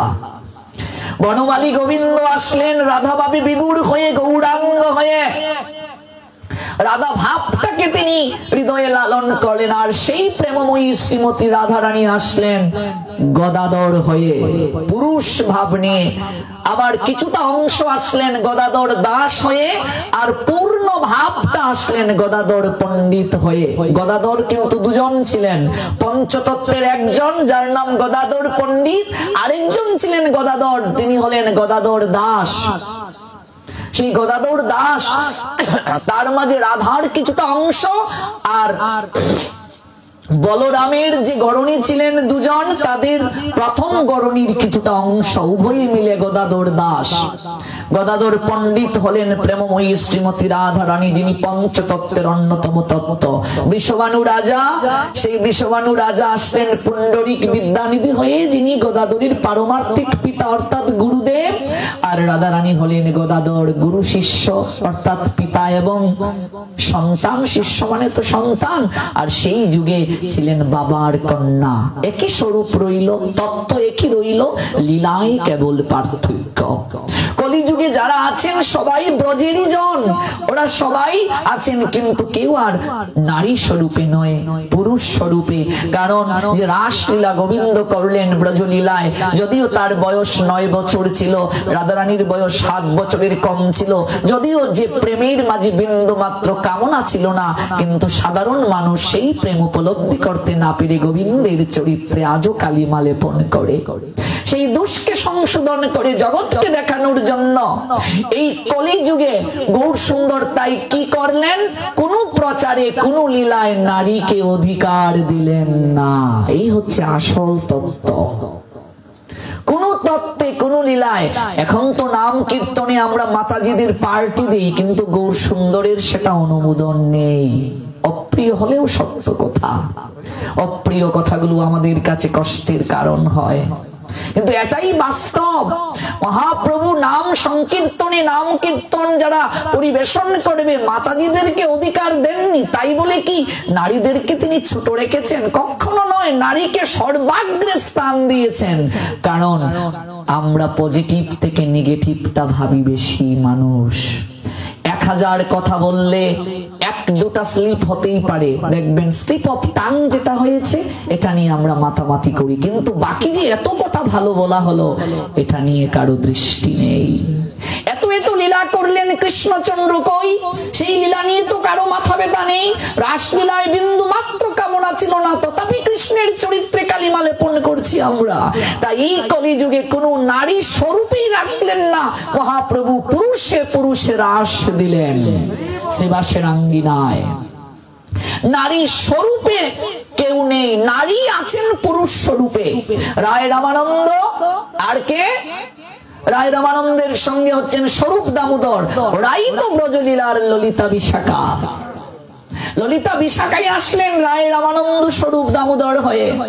গদাধর আছেন রাসে, কিন্তু রাধা রানী মূলত আছেন, প্রত্যেকেই আছেন ব্রজের রাসে, কিন্তু পুরুষ দেহ ছাড়া নারী দেহে কেউ নেই, যেন সমাজ কলঙ্ক দিতে না পারে। শ্রীবাসের আঙ্গিনায় দরজা লাগিয়ে গৌর সুন্দর লীলা করলেন। যদি সেই জায়গায় নারী থাকতো সমাজ সেটাকে খারাপ চোখে দেখত। যদিও লীলার মাঝে বিন্দু বিসর্গ দেহগত সম্পর্ক ছিল না, কিন্তু নারী থাকলেই সমাজ খারাপ চোখে দেখত। কারণ আমাদের সমাজের মেন্টালিটিটাই হয়ে গেছে এরকম, আমরা পজিটিভ থেকে নেগেটিভটা বেশি ভাবি। তাই গৌর হরি এই জায়গায় কোনো কথা রাখলেন না, নারী স্বরূপে কাউকে রাখলেন না, সবাইকে পুরুষ স্বরূপে অধিকার দিলেন, পুরুষ স্বরূপে অধিকার দিলেন সবাইকে। ওই রাস হলো শ্রীবাসের আঙ্গিনায় নিত্য রাস হচ্ছে, ওই ব্রজেরই রাস হচ্ছে, কিন্তু কেউ নারী দেহে নয়, পুরুষ দেহে। স্বরূপটা পুরুষ, কিন্তু তত্ত্ব নারী, নারী আছেন পুরুষ শরীরে। রাধারানীর ভাব অঙ্গ কান্তি দ্বারায় গৌরাঙ্গ সাজলেন। মহাজন এই রূপ দেখে অবাক হয়ে বললেন, কানাই কি অভাবে কার ভাবে ভাই ব্রজ ছেড়ে এলে, মধুর বৃন্দাবন ত্যায্য করি দেশান্তরী হলে। কানাই শিরে চূড়া নাই, করে বাসি নাই, গলি নাই রে বনমালা। এমন কি অভাব তোমার হলো যে অভাবের কারণে সকল কিছু ছেড়ে তোমার হাতের বাঁশিও নাই, চূড়াও নাই, ময়ূরের পুচ্ছ কিচ্ছুটি নেই, সকল কিছু ছেড়ে আজ ভিখারির বেশি তুমি আসলে কার জন্য? মহাজন আবার জানিয়ে দিলেন, রাধার প্রেমঋণ সুদিবার তরে আমি আসি নইদাপুরে। রাধারানী যে এত ভালোবাসলো, ওই প্রেমটাকে স্মরণ করার জন্য। দেখো, ভক্ত যদি আমার জন্য দুফুটা নয়নের জল ফেলে, আমি ভক্তের জন্য হাউমাউ করে কান্না করি। রাধারানী 100 বছর কাঁদলেন, আর আমার গৌর সুন্দর যখন কৃষ্ণ বিরহে কান্না করতেন, তার নয়ন থেকে ফিসকারির নিয়ায়ে জল বের হতো। সামনে যারা থাকতো ভক্তগণ নয়নের জলে সবাই ধুয়ে যেত, এমন করে কান্না করতেন। ঘরে নববধূ 16 বছরের যৌবন যার শরীরে এসেছে বিষ্ণুপ্রিয়া, সমগ্র সত্তাকে তিনি বিসর্জন দিলেন। স্ত্রী সুখকে ত্যাগ করলে। বৈষ্ণব জগৎ কখনো শীত ঋতুটাকে ওরা সমর্থন করে না। শীত মানে জড়তা, শীত মানে আলস্য, ভজনে বাধা প্রদান করে শীত। মহাপ্রভু এই শীতের সময় সংসার ছাড়লেন। দেখো, তত্ত্ব আছে, শিক্ষা আছে। চৈতন্য ভাগবত অনুযায়ী পৌষ সংক্রান্তির দিন মহাপ্রভু বিষ্ণুপ্রিয়াকে শয়নে রেখে, 16 বছরের অনন্ত যৌবনা রমণী, তাকে শয়নে রেখে এক কাপড়ে গঙ্গায় ঝাঁপ দিলেন, সাঁতরে পার হয়ে গেলেন ভেজা কাপড় নিয়ে। ভাবা যায় কাদের জন্য এত ত্যাগ মহাপ্রভুর? আজকে এত ত্যাগের মূর্ত প্রতীক গৌরাঙ্গকে যারা ভালোবাসে না, গৌরকে যারা বুঝে না, গৌরকে রেখে যারা নকলের পিছনে ছুটে, শাস্ত্র জানিয়ে দিলেন ওদের কোনো সুকৃতি নাই, ওদের পূর্বজন্মে কোনো পুণ্যই নাই। এত ত্যাগ যে আমাদের জন্য করলো, অথচ তাকে কতটুকু সম্মান আমরা দিতে পারছি ভাবুন, কতটুকু মর্যাদা আমরা তাকে দিতে পারছি। আজকে গৌর কথা কই, জগতে তো এত প্রচার হচ্ছে না, গৌরকে নিয়ে তো এত বিশ্লেষণ নেই, গৌরকে নিয়ে তো সমাজের বুকে সেমিনার খুব কমই হয়, কই গৌরকে নিয়ে সপ্তাহ তো হচ্ছে না। অথচ গৌর যদি না থাকতো আজকে সনাতনী হিন্দুকে খুঁজে পাওয়া যেত না। লক্ষ লক্ষ মানুষ তখন খ্রিস্ট ধর্মে দীক্ষিত হতে শুরু করেছিল। ধর্মের পতাকা তল ছেড়ে ওরা অন্য ধর্মে পালিয়ে যেতে শুরু করেছিল, কেবল উঁচু নিচু ভেদাভেদের জন্য। জাতি বর্ণের এত অস্পৃশ্যতা সমাজে তখন আমাদের ছিল। সবকিছুকে মহাপ্রভু এসে একটা কথায় স্তীমিত করে দিলেন, যেই ভজে সেই বড়, অভক্তহীন চার, কৃষ্ণ ভজনে নাই জাতি কুলাদি বিচার। জানিয়ে দিলেন, ওরে যে কুলেই জন্ম হোক কোনো প্রয়োজন নেই, সমস্যা নেই, এ নিয়ে মাথা ব্যথা নাই। কোন কুলে তোমার জন্ম হয়েছে সেটা বড় কথা নয়, তুমি কৃষ্ণ ভজন করো কিনা সেটাই বড় কথা। তুমি ভক্তি যাজন করো কিনা সেটাই বড় কথা। আর যদি তুমি তা করো, আমি স্বয়ং ভগবান তোমার দাসত্ব স্বীকার করতে রাজি আছি। কোন কালে কোন যুগে এমন ভগবান কি কেউ দেখেছে? কি সুন্দর করে বললেন, দেখো, কৃষ্ণ প্রেম ধন বিনা ব্যর্থ দরিদ্র জীবন। যে কৃষ্ণ প্রেম লাভ করতে পারেনি, যে কৃষ্ণ ধন লাভ করতে পারেনি, যে কৃষ্ণ ভক্তি লাভ করতে পারেনি, মহাপ্রভু জানিয়ে দিলেন তার জীবন বিফলে চলে গেল। কৃষ্ণ ধন বিনা ব্যর্থ দরিদ্র জীবন। তার মতো দরিদ্র জগতে কেউ নেই, তার মতো কাঙ্গাল কেউ নেই। দাস করি বেতন মুড়ে দেহ প্রেম ধন। কেউ যদি কারো বাড়িতে কাজ করে তাকে একটা পারিশ্রমিক দেয়। দিন মজুর যারা সন্ধ্যা শেষে তাকে একটা পারিশ্রমিক দেয়। মাসিক যারা কাজ করে মাস শেষে মালিক তাকে একটা পারিশ্রমিক দেয়। মহাপ্রভু অনুনয় করে বলছেন, দেখো, কোন কুলে তোমার জন্ম সেটা বড় কথা নয়, কোন পরিবারে তুমি এসেছো কর্মানুযায়ী সেটাও বড় কথা নয়।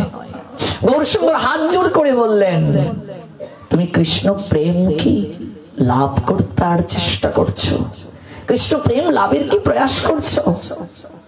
যদি তুমি কৃষ্ণ ভক্ত হতে চাও, কৃষ্ণ ভক্তি যাজন করতে চাও, কৃষ্ণ প্রেম যদি তুমি লাভ করেছো, কৃষ্ণ প্রেমে যদি তোমার দেহ মন আপ্লুত হয়, আমি তোমার সকল কাজ করে দিতে রাজি আছি। দাস করি বেতন মুড়ে দেহ প্রেম দন। আর তুমি যদি কৃষ্ণ ধনে ধনী হও, আমি সারা জীবন তোমার কাজ করব, সারা দিন তোমার কাজ করে দেব, দিন শেষে তুমি তো আমায় পারিশ্রমিক দেবে। মহাপ্রভু বললেন, আমাকে প্রেম দন, তুমি ভিক্ষা দাও। বৈষ্ণবীর কাছে গিয়ে বললেন, আমায় প্রেম দাও, ভক্তি আমাকে ধন স্বরূপ আমাকে দাও, আমি কাজ করে দেব সারাদিন। এহেন অবতার ছাড়া আর কোন যুগে কস্মিন কালেও কেউ আসে নাই। এই জন্য মহাজন গৌর তত্ত্বকে ব্যাখ্যা করতে বললেন, কৃষ্ণের করুণা হচ্ছে বাবার মতো, আর মহাপ্রভুর করুণা হচ্ছে মায়ের মতো। কারণ তিনি তো রাধা ভাবে বিভুর, রাধা জগৎ জননী। এক তত্ত্বে তো তিনি জগৎ জননী। জগতের সমগ্র বাৎসল্য যার কাছ থেকে আসে। আবার অনেকে তর্কে গিয়ে বলবে, রাধা তো সন্তান লাভ করে নাই, কাজী তাকে তো মা বলা যাবে না। এক তত্ত্বে রাধা জগৎ জননী, যদি কৃষ্ণ জগৎ পিতা হয়। কারণ কৃষ্ণ জগৎ পিতা, রাধা জগৎ মাতা। কৃষ্ণ যিনি, রাধাও তিনি, লীলারস আস্বাদিতে দুই দেহধারী। এই তত্ত্বে রাধা অবশ্যই জগৎ জননী বটে, অত্যুক্তি নয়, ভুল নয় সেটা। আরেক তত্ত্বে যদি আমরা যাই, রাধা বাৎসল্য প্রেমে কখনো ছিলেন না। রাধা বৃন্দাবনে যে লীলা করেছেন সখীদের সঙ্গে, সেখানে সখ্য ভাব ছিল, বাৎসল্য প্রেম কখনো স্থান ছিল না। দুটো তত্ত্ব। এক তত্ত্বে তিনি জগৎ জননী, প্রেমময়ী, সমস্ত প্রেম যার নিকট থেকে আসে, আর সমস্ত করুণা পিতার থেকে মায়ের বেশি তাকে সন্তানের উপরে। কৃষ্ণ হচ্ছেন করুণার দিক থেকে বাবার মতো। সন্তান ধুলোবালি শরীরে মেখে এসেছে, বাবা অফিসে যাবে মনে করুন, এসে বলছে, বাবা আমায় কুলে নাও, আমি তোমার কুলে উঠবো।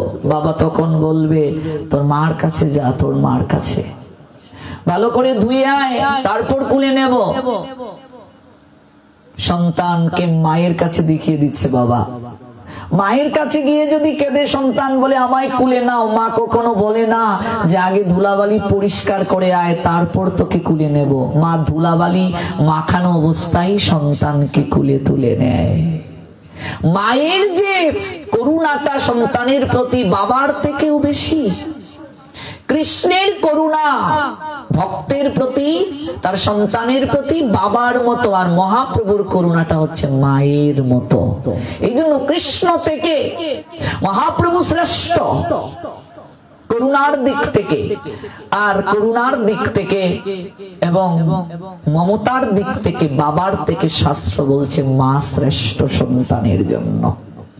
মহাপ্রভু এই জন্য শ্রেষ্ঠ, মহাপ্রভু সর্বদিক থেকে শ্রেষ্ঠ, তার নাম কৃষ্ণ নাম থেকেও শ্রেষ্ঠ। এটা আবার বলবে কেমন কথা, কৃষ্ণই যদি মহাপ্রভু হয় তাহলে শ্রেষ্ঠ কেন? তার কারণ আছে। একদিক থেকে পার্থক্য নেই, কিন্তু আরেক দিক থেকে রসতত্ত্বে পার্থক্য আছে। এই জন্য গৌর তত্ত্বটা এত সহজ নয়, এত কম সময়েও ব্যাখ্যা করা যাবে না। রসতত্ত্বে এই জন্যই পার্থক্য, কৃষ্ণ নাম করলে অপরাধের বিচার রয়েছে। বাসুঘোষ বললেন গৌর নামে কোনো অপরাধ নেই। দেখুন চৈতন্য চরিতামৃত তার প্রকৃষ্ট প্রমাণ যে 3 লক্ষ কৃষ্ণ নাম না করে আমার হরিদাস ঠাকুর কখনো আহার করতেন না। সেই হরিদাস ঠাকুর অন্তিম কালে দেহ রাখার সময় কিন্তু কৃষ্ণ বলে যান নাই, শ্রীকৃষ্ণ চৈতন্য বলে দেহ ত্যাগ করেছিলেন। কবিরাজ গোস্বামী পাদের লিখা তার স্পষ্ট প্রমাণ। হরে কৃষ্ণ মহামন্ত্র 3 লক্ষ বার আস্বাদন করেছেন। হরিদাস ঠাকুর 3 লক্ষ কৃষ্ণ নাম গ্রহণ না করলে কখনো তিনি আহার গ্রহণ করেননি, অথচ যাওয়ার সময় তিনি শ্রীকৃষ্ণ চৈতন্য বলে তিনি নিত্য ধামে গিয়েছিলেন। বাসুঘোষ জানিয়ে দিলেন কৃষ্ণ নামে রয়েছে অপরাধ, অপরাধীর বিচার, কিন্তু গৌর নামে কখনো অপরাধ নেই। নরোত্তম আরো সুন্দর করে বললেন, প্রেম ভক্তি মহারাজ নরোত্তম দাস ঠাকুর, গৌরাঙ্গ বলিতে হবে পুলক শরীর। গৌর নামটার মাঝে এত প্রেম, গৌর নামের মাঝে এত মমতা, গৌর নামের মাঝে অসীম রসভাব। ওই নামটা স্মরণ করার সঙ্গে সঙ্গে হৃদয়ে প্রেম জেগে যায়। গৌরাঙ্গ বলিতে হবে, হ্যাঁ, পুলক শরীর, সমগ্র শরীর পুলকিত হয়ে যায়। তার কারণ কি? তার কারণ মহাপ্রভু হচ্ছে বদান্যের দিক থেকে শ্রেষ্ঠ, মহাপ্রভু হচ্ছে করুণার দিক থেকে শ্রেষ্ঠ, মহাপ্রভু নিজে ভগবান হয়ে আচরণ করে ভক্ত ভাবে তিনি সর্বশ্রেষ্ঠ। এই জন্য যার মনে লাগছে যারে তারে বুঝুক তারা, আমার মনে লাগছে ভালো শচীর নন্দন গুড়া। যে দেশে গৌরাঙ্গ নাই গো সে দেশে না যাব, গৌর বিমুখ জনার মুখ না হেরিব।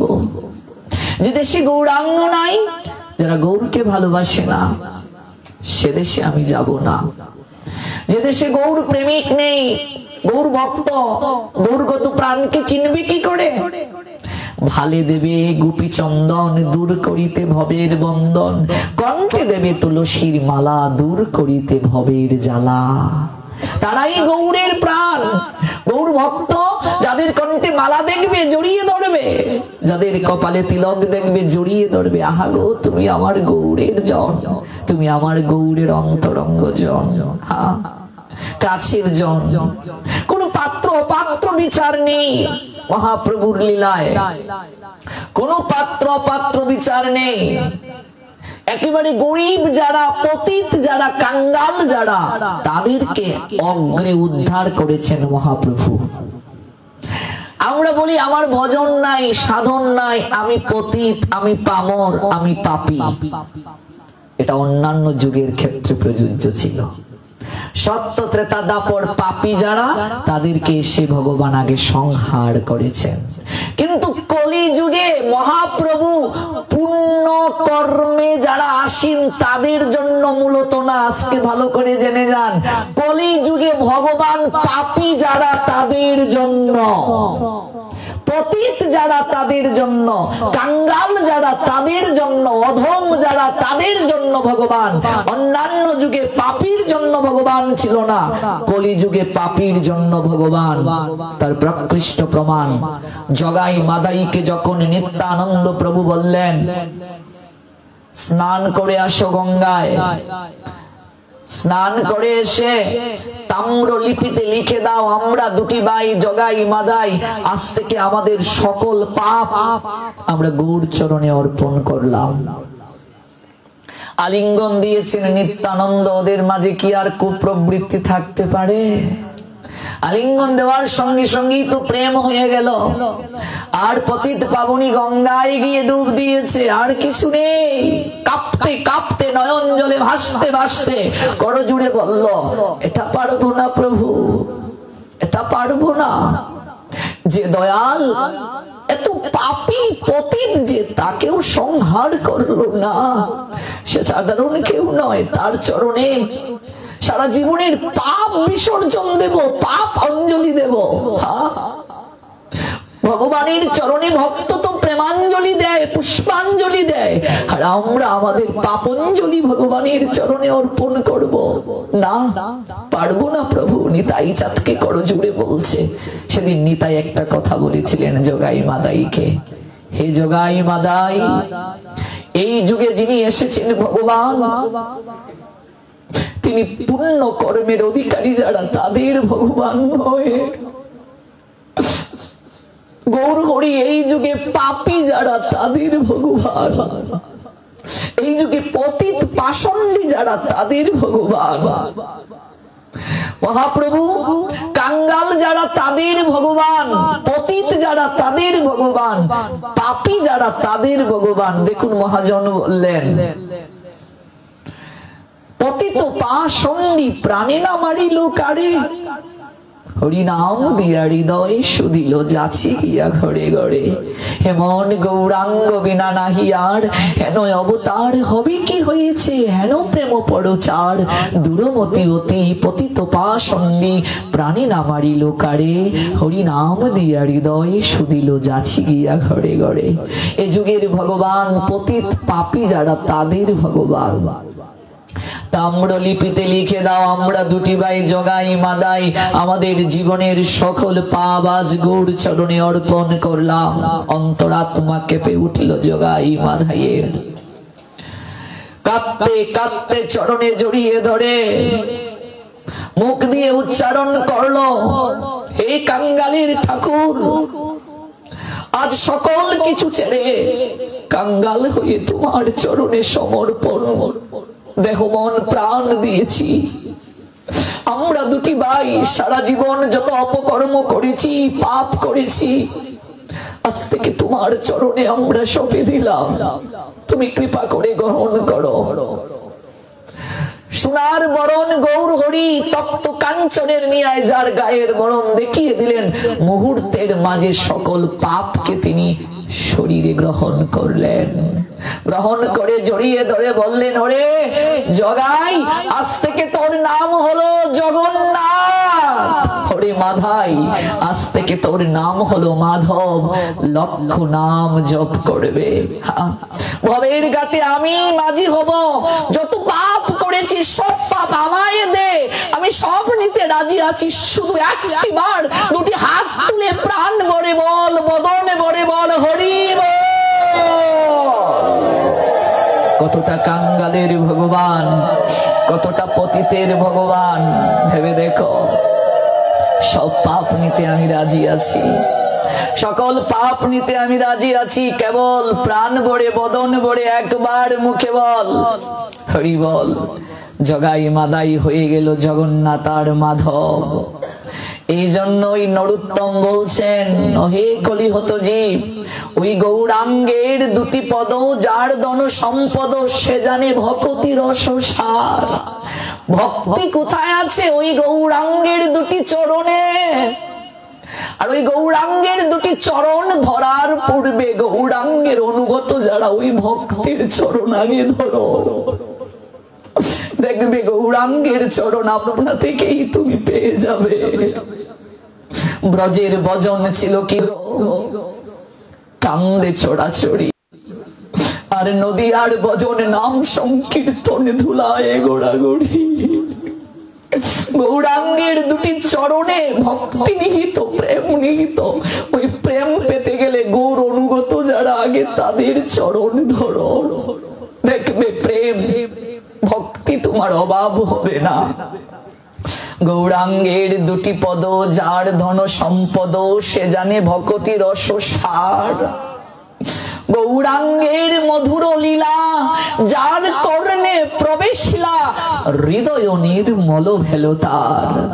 গৌরাঙ্গের মধুর লীলা যার কর্ণে প্রবেশ করবে তৎক্ষণাৎ হৃদয় নির্মল হয়ে যাবে।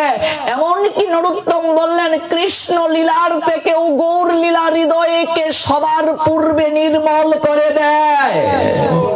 কৃষ্ণ লীলার থেকে খুব সহজে গৌর লীলা মানুষের হৃদয়কে নির্মল করে দেয়। এখানেই গৌরের মহিমা। কৃষ্ণই গৌর। যেমন দুধকে যদি জাল দিয়ে দিয়ে ঘন করো, একই উপাদান, কিন্তু কেবলমাত্র একটু জাল দেওয়ার কারণে, ঘন হওয়ার কারণে তার সুস্বাদুটা বেড়ে গেল। কৃষ্ণই গৌর, উপাদান একই, কিন্তু দেখো পার্থক্য হয়ে গেল রসের দিক থেকে। কৃষ্ণ লীলা যতটা না হৃদয়কে আন্দোলিত করতে পারে, সহজে পরিবর্তন করতে পারে, তার চেয়ে খুব সহজে হৃদয়কে নির্মল করতে পারে গৌর লীলা। নরোত্তম বললেন, গৌরাঙ্গের মধুর লীলা যার কর্ণে প্রবেশিলা হৃদয় নির্মল বেল তার। যে গৌরাঙ্গের নাম লয়ে তার হয় প্রেম তারে মুই যাই বলি হরি। যে গৌরাঙ্গের নাম নেয়, গৌরাঙ্গের কথা জগতে যে প্রচার করে, তারে মুই যাই বলি হরি।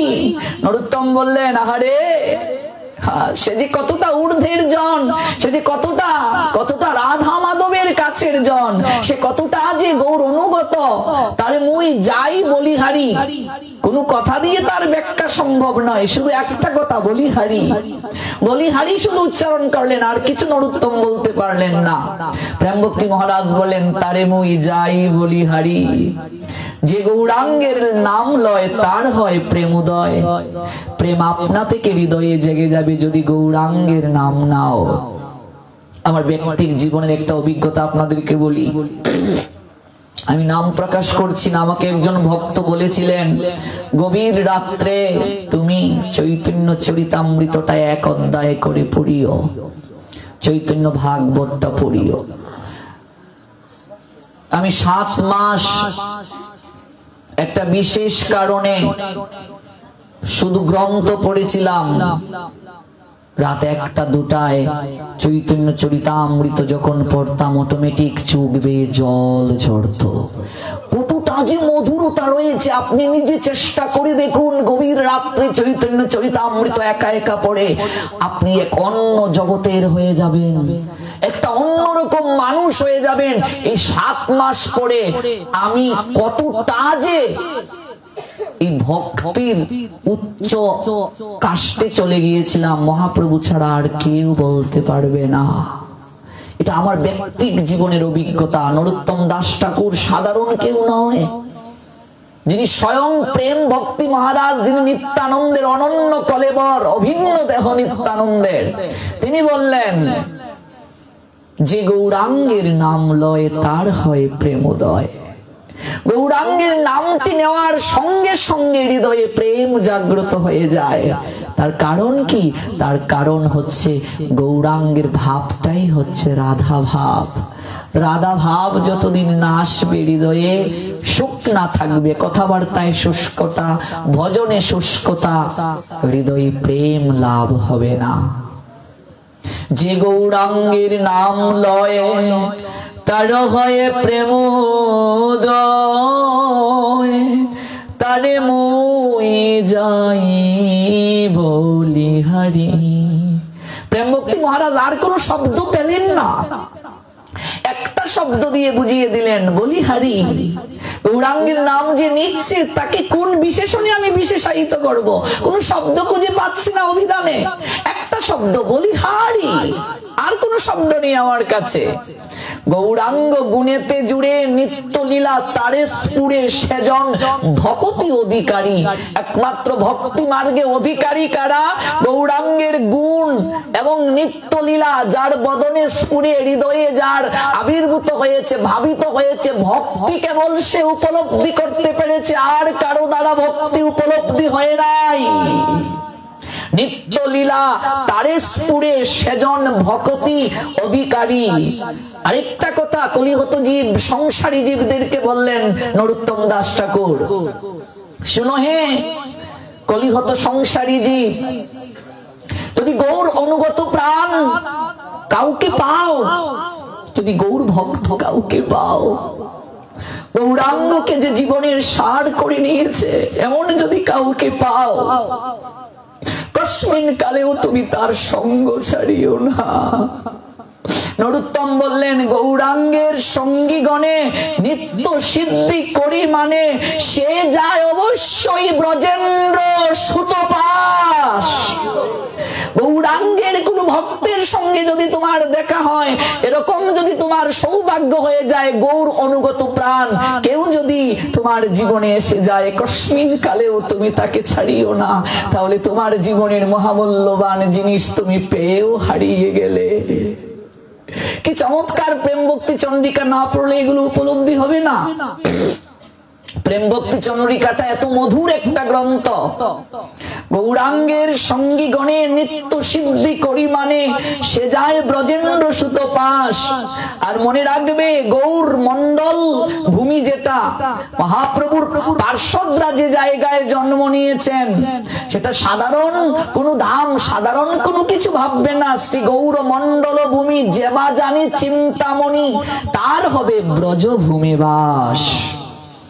গৌর প্রেম রসার নবে সে তরঙ্গে যেবা ডুবে, সে রাধা মাধব অন্তরঙ্গ। গৌর প্রেম সাগরে একবার যে ডুব দিতে পেরেছে, সে রাধা মাধবের অন্তরঙ্গ। মনে রেখো, গৃহে বা বনেতে থাকো। সংসার ছাড়ার কথা কিন্তু এই জায়গায় বলেন নাই, যে সংসার ছেড়ে চলে আসো, এই কথা বলেন নাই। গৃহে থাকো, কোনো সমস্যা নেই।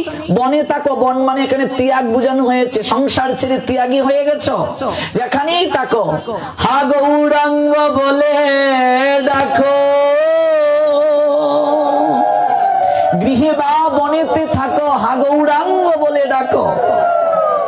যেখানেই থাকো, গৃহেই থাকো, বনেই থাকো, হা গৌরাঙ্গ বলে ডাকো। যদি এরকম কাউকে খুঁজে পাও যার বদনে গৌরাঙ্গ নামটা ধ্বনিত হয়, হোক তিনি গৃহী, হোক তিনি বনাচারী কিংবা মঠবাসী সন্ন্যাসী, নরোত্তম দাস ঠাকুর বলছেন, আমি অধম, নরোত্তম মাগে তার সঙ্গ। নরোত্তম দাস ঠাকুর বলছেন, আমি সেই ভক্তের চিরসঙ্গী হওয়ার জন্য অভিলাষী। নরোত্তম দাস ঠাকুর বলেন, আমি সেই ভক্তের চরণধুলি প্রাপ্তিতে অভিলাষী, আমি সেই ভক্তের কাছে থাকার অভিলাষী। গৃহে বা বনেতে থাকো, হা গৌরাঙ্গ বলে ডাকো। নরোত্তম মাঘে তার সঙ্গ। আর এমন গৌরাঙ্গ পেয়েও যদি ভজন না করলে, নরোত্তম দাস ঠাকুর তাদেরকেও বললেন, গুড়া পহু না বুঝিয়া মইনু, প্রেম রতন ধন হেলায় হারাইনু। প্রেম রতন হেলায় হারিয়ে গেলে গো, যদি গৌরকে পেয়েও তাকে ভালোবাসলে না, গৌর সঙ্গী পেয়েও জীবনে তাকে আঁকড়ে ধরে রাখতে পারলে না, মহামূল্যবান জিনিস হারিলে তোমার জীবন রসাতলে চলে গেল। অধনে যতন করি ধন ত্যাগিনু, আপন করম ধুলে আপনি ডুবিনু। আপন করম দুষ, করম মানে কর্ম, কর্মকে কর্ম বলছেন এখানে পদের সমাহার রক্ষা করতে। নিজের কর্ম দোষে হারিয়ে ফেললি, গৌর জন পেয়ে তার কদর করতে পারলি না, গৌর প্রেম রতন জেনেও তার সঙ্গে নিজের মনকে ভাবিত করতে পারলিনি। সৎসঙ্গ ছাড়ি কইনু অসতে বিলাস, তে কারণে লাগিল যে কর্ম বন্ধন ফাঁস। নরোত্তম বলছেন, সৎসঙ্গী কারা? সৎ শব্দের অর্থ কি? সৎ মানে সাধু। নরোত্তম দাস ঠাকুর বললেন গৌর অনুগত যারা তারাই কেবল সৎসঙ্গী, তারাই কেবল সৎসঙ্গের অধিকারী। গৌরকে যারা ভালোবাসে না তারা কখনো সৎসঙ্গের হতে পারে না। সৎসঙ্গচারী কইনু অসতে বিলাস, তে কারণে লাগিল যে কর্মবন্ধন ফাঁস। বিষয় বিষম বিষ সতত খাইনু, গৌর কীর্তন রসে মগ্ন না হইনু। বিষয়ের রস সর্বদা পান করছি গো, গৌর প্রেম রস আমার আস্বাদন হলো না। গৌর কীর্তন রসে মগন, মগন মানে মগ্ন, মগ্ন ভাঙলে মগ দন্তন্য একটা হস দিলেই মগ্ন হয়ে যায়। পদের রক্ষার্থে নরোত্তম বললেন মগন না হইনু। কেন বা আছো এ প্রাণ কিসুক লাগিয়া, নরোত্তম দাস কেন না গেল মরিয়া। নরোত্তম বললেন গৌর প্রেম লাভ করতে পারলাম না, এই জীবন রেখে কি লাভ, কেন আমার মরণ হলো না। প্রেম ভক্তি চন্দ্রিকাটা একবার পড়বেন, খুব দরকার। নিশি রাতে, নিশিতে, মধ্যরাত্রিতে চৈতন্য ভাগবত পড়ে দেখুন, এক সপ্তাহ আপনার জীবন আমূল পরিবর্তন হয়ে যাবে। কাম, কামনার ত্রাস, কুচিন্তা, কুভাবনা কস্মিন কালেও আপনাকে আঘাত করতে পারবেন না। এতটা গৌর প্রেম রসের মাঝে এতটা নিহিত। শুধু প্রেম ভক্তি চন্দ্রিকা চৈতন্য ভাগবত আর চৈতন্য চরিতামৃতটা যদি কেউ পড়তে পারে, প্রেমানন্দ তাই জগৎকে একটা আর্তনাদ দিয়ে গেলেন। দেখুন, ভববিরঞ্চিত বাঞ্ছিত প্রেম জগতে ফেলিল ঢালি। যে প্রেম সাধারণ জীবের প্রাপ্তির কস্মিন কালেও সৌভাগ্য ছিল না। ভববিরঞ্চিত বাঞ্ছিত প্রেম, সমস্ত সংসারী মানুষরা বাঞ্ছা করে ওই প্রেম লাভের জন্য। এটা তো চাইতেই পারে সংসারী মানুষ তাদের অপূর্ণতাকে পূর্ণতার জন্য।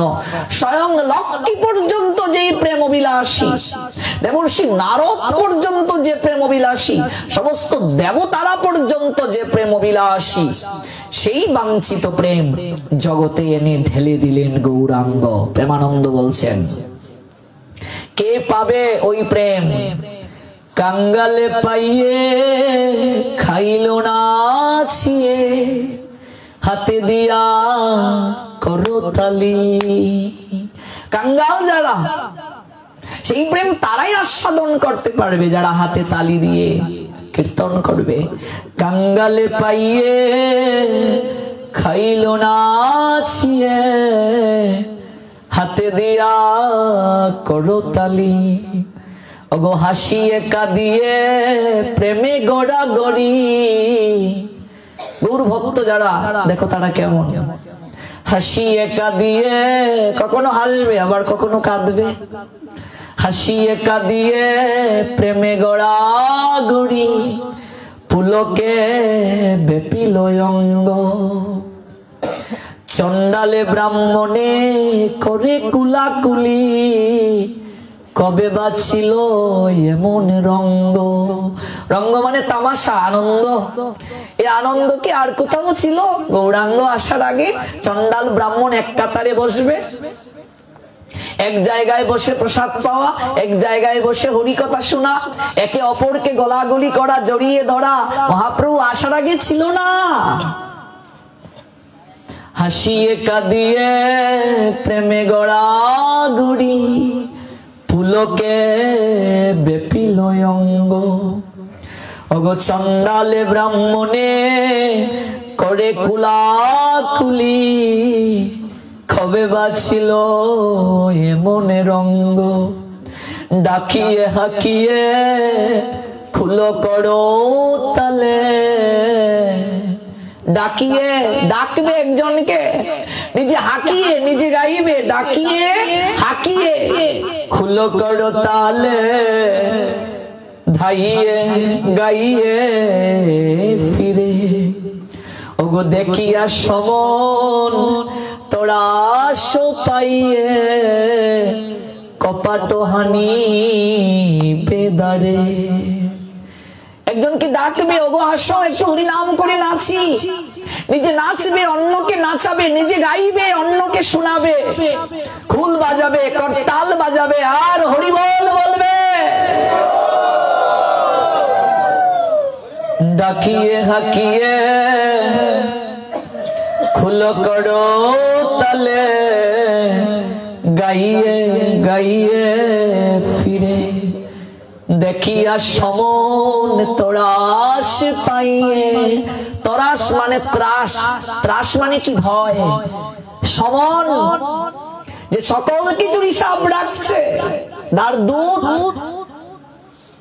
অপকর্ম আমরা যারা করছি যাদেরকে নিতে আসবে, ওই হরিনাম দেখে, ওই মৃদঙ্গের বাজনা দেখে, ওই নৃত্য দেখে তরাস পাইয়ে মানে ভয় পেয়ে কপাটও হানিবে দাঁড়ে, দরজা লাগিয়ে থাকবে, তোমার কাছে আসবে দূরের কথা, সাহস পাবে না, দরজা লাগিয়ে থাকবে। ডাকিয়ে হাকিয়ে খুল করো তালে, গাইয়ে গাইয়ে নাচে দেখিয়া সমন তরাস পাইয়ে, কপাট হানিবে দাঁড়ে। এ তিন ভুবন আনন্দে ভরিল, উঠিল মঙ্গল সুর। কহে প্রেমানন্দ এমন গৌরাঙ্গে রতি না জন্মিল মোর। রতি মানে ভালোবাসা। রতি শব্দের অনেক অর্থ আছে, ভাগবতে রাসলীলায় রতি শব্দ দ্বারা অনেক বোঝানো হয়েছে, কিন্তু মূলত রতি শব্দের অর্থ ভালোবাসা। কহে প্রেমানন্দ এমন গৌরাঙ্গে রতি না জন্মিল মোর, কেবল আমার ভাগ্যে হলো না রে এমন গৌরাঙ্গে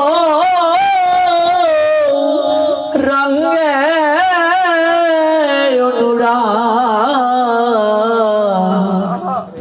কেবল আমার ভাগ্যে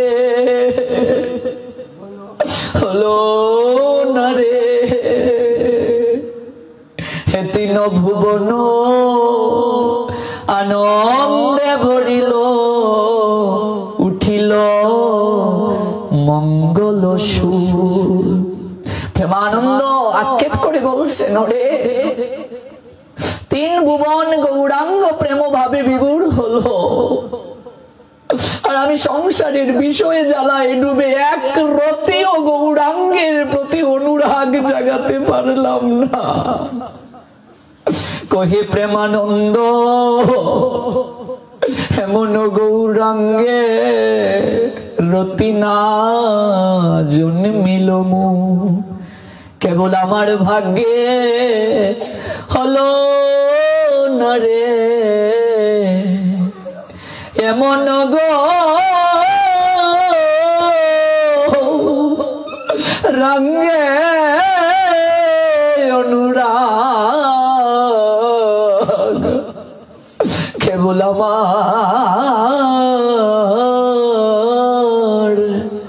আমার ভাগ্যে হলো না রে। গৌর গৌর গৌর হরি, গৌর গৌর গৌর হরি, গৌর গৌর গৌর হরি, গৌর গৌর গৌর হরি। জয় গৌর গৌর গৌর হরি, গৌর হরি আমার গৌর হরি, গৌর হরি আমার গৌর হরি, গৌর হরি আমার গৌর হরি, ও গৌর হরি আমার গৌর হরি,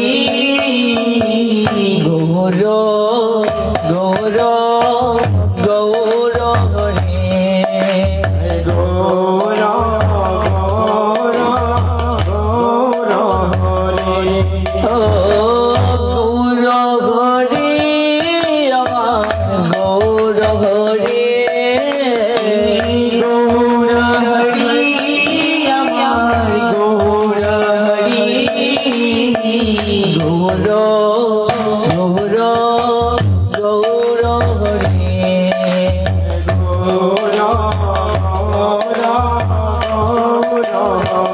দেখুন এখানে বলা হয়েছে শচী মায়ের প্রাণীর দুলাল গৌর হরি। পিতৃ পরিচয় প্রথম না দিয়ে মাতৃ পরিচয় কেন দিলেন? মহাপ্রভুর পিতৃ পরিচয় প্রথম না দিয়ে মাতৃ পরিচয় কেন দিলেন? তার কারণ হচ্ছে গৌরাঙ্গ মাতৃ করুণায় জগৎ সন্তানকে তিনি সর্বদা মমতার উত্তরীয় আঁচল দ্বারা ঘিরে রেখেছেন। এই জন্য কিন্তু অন্যান্য জায়গায় আমরা দেখেছি কৃষ্ণের ক্ষেত্রে, রামচন্দ্রের ক্ষেত্রে পিতৃভাবটা প্রাধান্য ছিল, কিন্তু কলিযুগে মাতৃভাবটা প্রাধান্য। এমনকি শাস্ত্রকার জানিয়ে দিলেন কলিযুগে পুরুষের থেকে নারীরা হবে বেশি ভক্ত। প্রত্যেকটা আচার অনুষ্ঠানে পুরুষ ভক্তের চেয়ে মায়েরা ভক্ত বেশি উপস্থিত থাকেন। ঠিক বলছি তো? ধর্মটাও প্রতিপালন করবেন নারীরা। আমার গৌরাঙ্গ মাতৃভাব নিয়ে করুণায় তিনি আবেশিত করছেন সবাইকে। এই জন্য দেখবেন চৈতন্য ভাগবতে বৃন্দাবন দাস ঠাকুর তিনি কিন্তু বলে দিলেন তিনি শচী সুকত নয়, কিংবা এই শ্লোকেও বলছেন শচী সিন্ধু গর্ভে তিনি অবতীর্ণ হলেন। দেখুন মাতৃ পরিচয়টা প্রথম দিলেন। শচী মায়ের প্রাণের দুলাল গৌর হরি, শচী মায়ের প্রাণের দুলাল গৌর হরি, শচী মায়ের প্রাণের দুলাল গৌর হরি, শচী মায়ের প্রাণের দুলাল গৌর হরি, জগন্নাথের নন্দন গৌর হরি, জগন্নাথের নন্দন গৌর হরি, জগন্নাথের নন্দন গৌর হরি, জগন্নাথের নন্দন গৌর হরি, গৌর হরি আমার গৌর হরে, গৌর হরি আমার গৌর হরি, গৌর গৌর গৌর হরে, গৌর গৌর গৌর হরি, লক্ষ্মী প্রিয়ার প্রাণ বলল গৌর হরে, লক্ষ্মী প্রিয়ার প্রাণ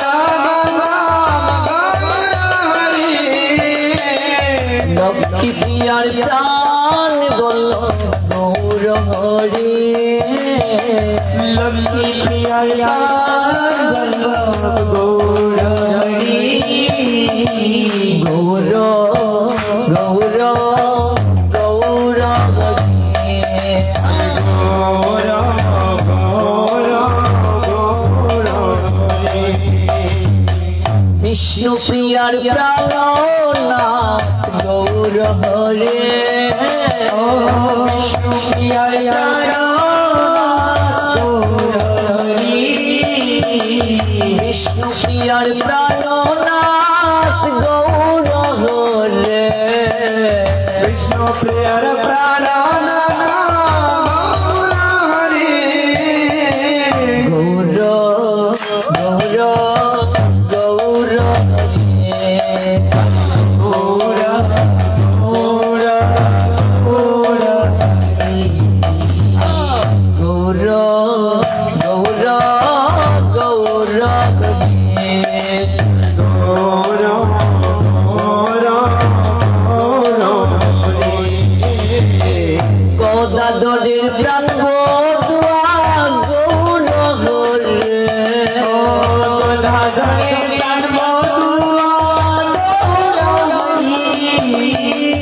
গদাধরের প্রাণ বধুয়া গৌর হরে গদাধরের প্রাণবধূয়া গৌর গৌর গৌর হরে গৌর গৌর গৌর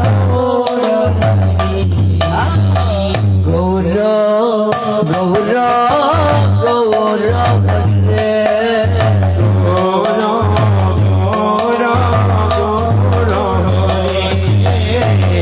গৌর হরি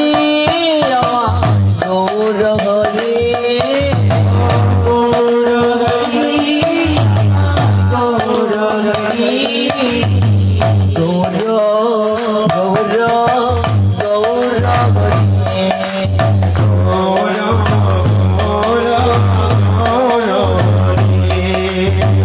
নদিয়া বিহারি আমার গৌর হরে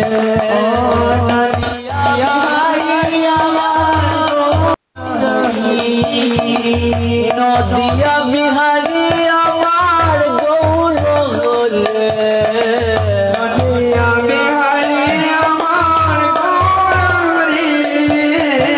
গৌর গৌর গৌর হরে গৌর গৌর গৌর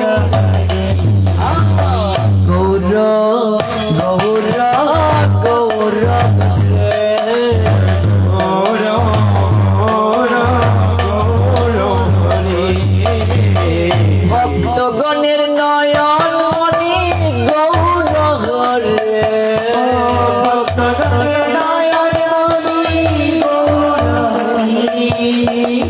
ভক্তগণের নয়ন মণি গৌর হরে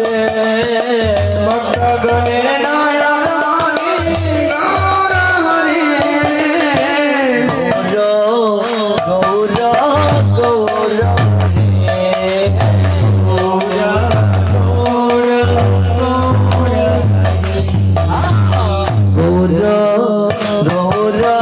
গৌর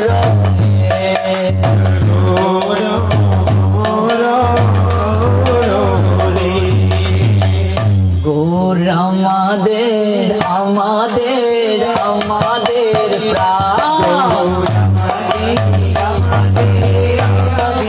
সবাই বলুন আমাদের আমাদের আমাদের প্রাণ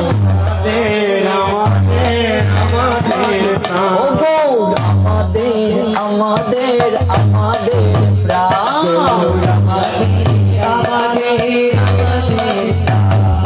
যার মনে লাগছে ভালো ছাড়িব যুগ তারা যার মনে লাগছে ভালো ছাড়িব যুগ তারা যার মনে লাগছে ভালো যার মনে লাগছে ভালো তার যুগ তারা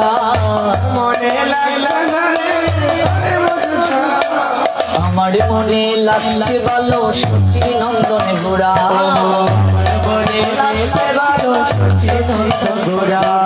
যার মনে লাগছে ভালো তারে বধুক তারা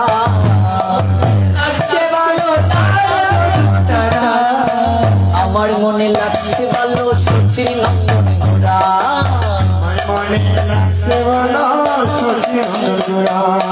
আমাদের ও গৌর আমাদের আমাদের আমাদের প্রাণ আমাদের আমাদের আমাদের প্রাণ আমাদের আমাদের আমাদের প্রাণ গৌর আমাদের আমাদের আমাদের প্রাণ ও গৌর আমাদের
নিতাই গৌর হরি বল, হরি বল, হরি বল, হরি বল। নিতাই গৌর হরি বল, হরি বল, হরি বল। হরি বল, হরি বল, গৌর হরি বল, হরি বল, হরি বল, গৌর হরি বল। হরি বল, হরি বল, গৌর হরি বল। হরি বল, হরি বল, গৌর হরি বল। হরি বল, হরি বল, গৌর হরি বল। হরি বল, হরি বল, গৌর হরি বল।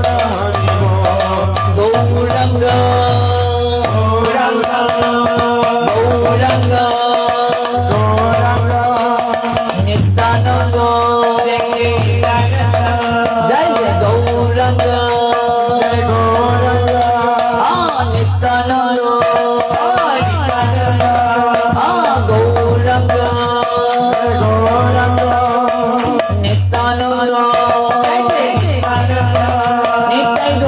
হরি বল।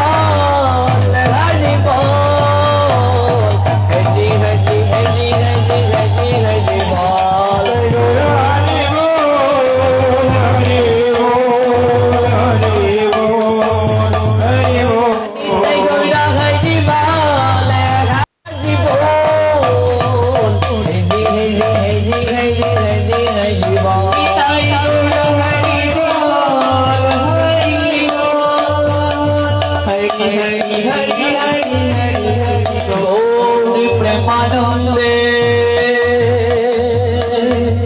হরি হরি বল।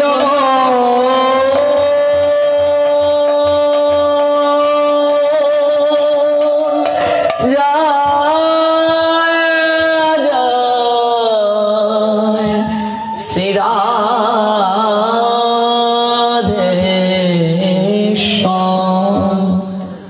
সবাইকে ভক্তিপূর্ণ প্রণাম। যাদের আয়োজনে এই অপ্রাকৃত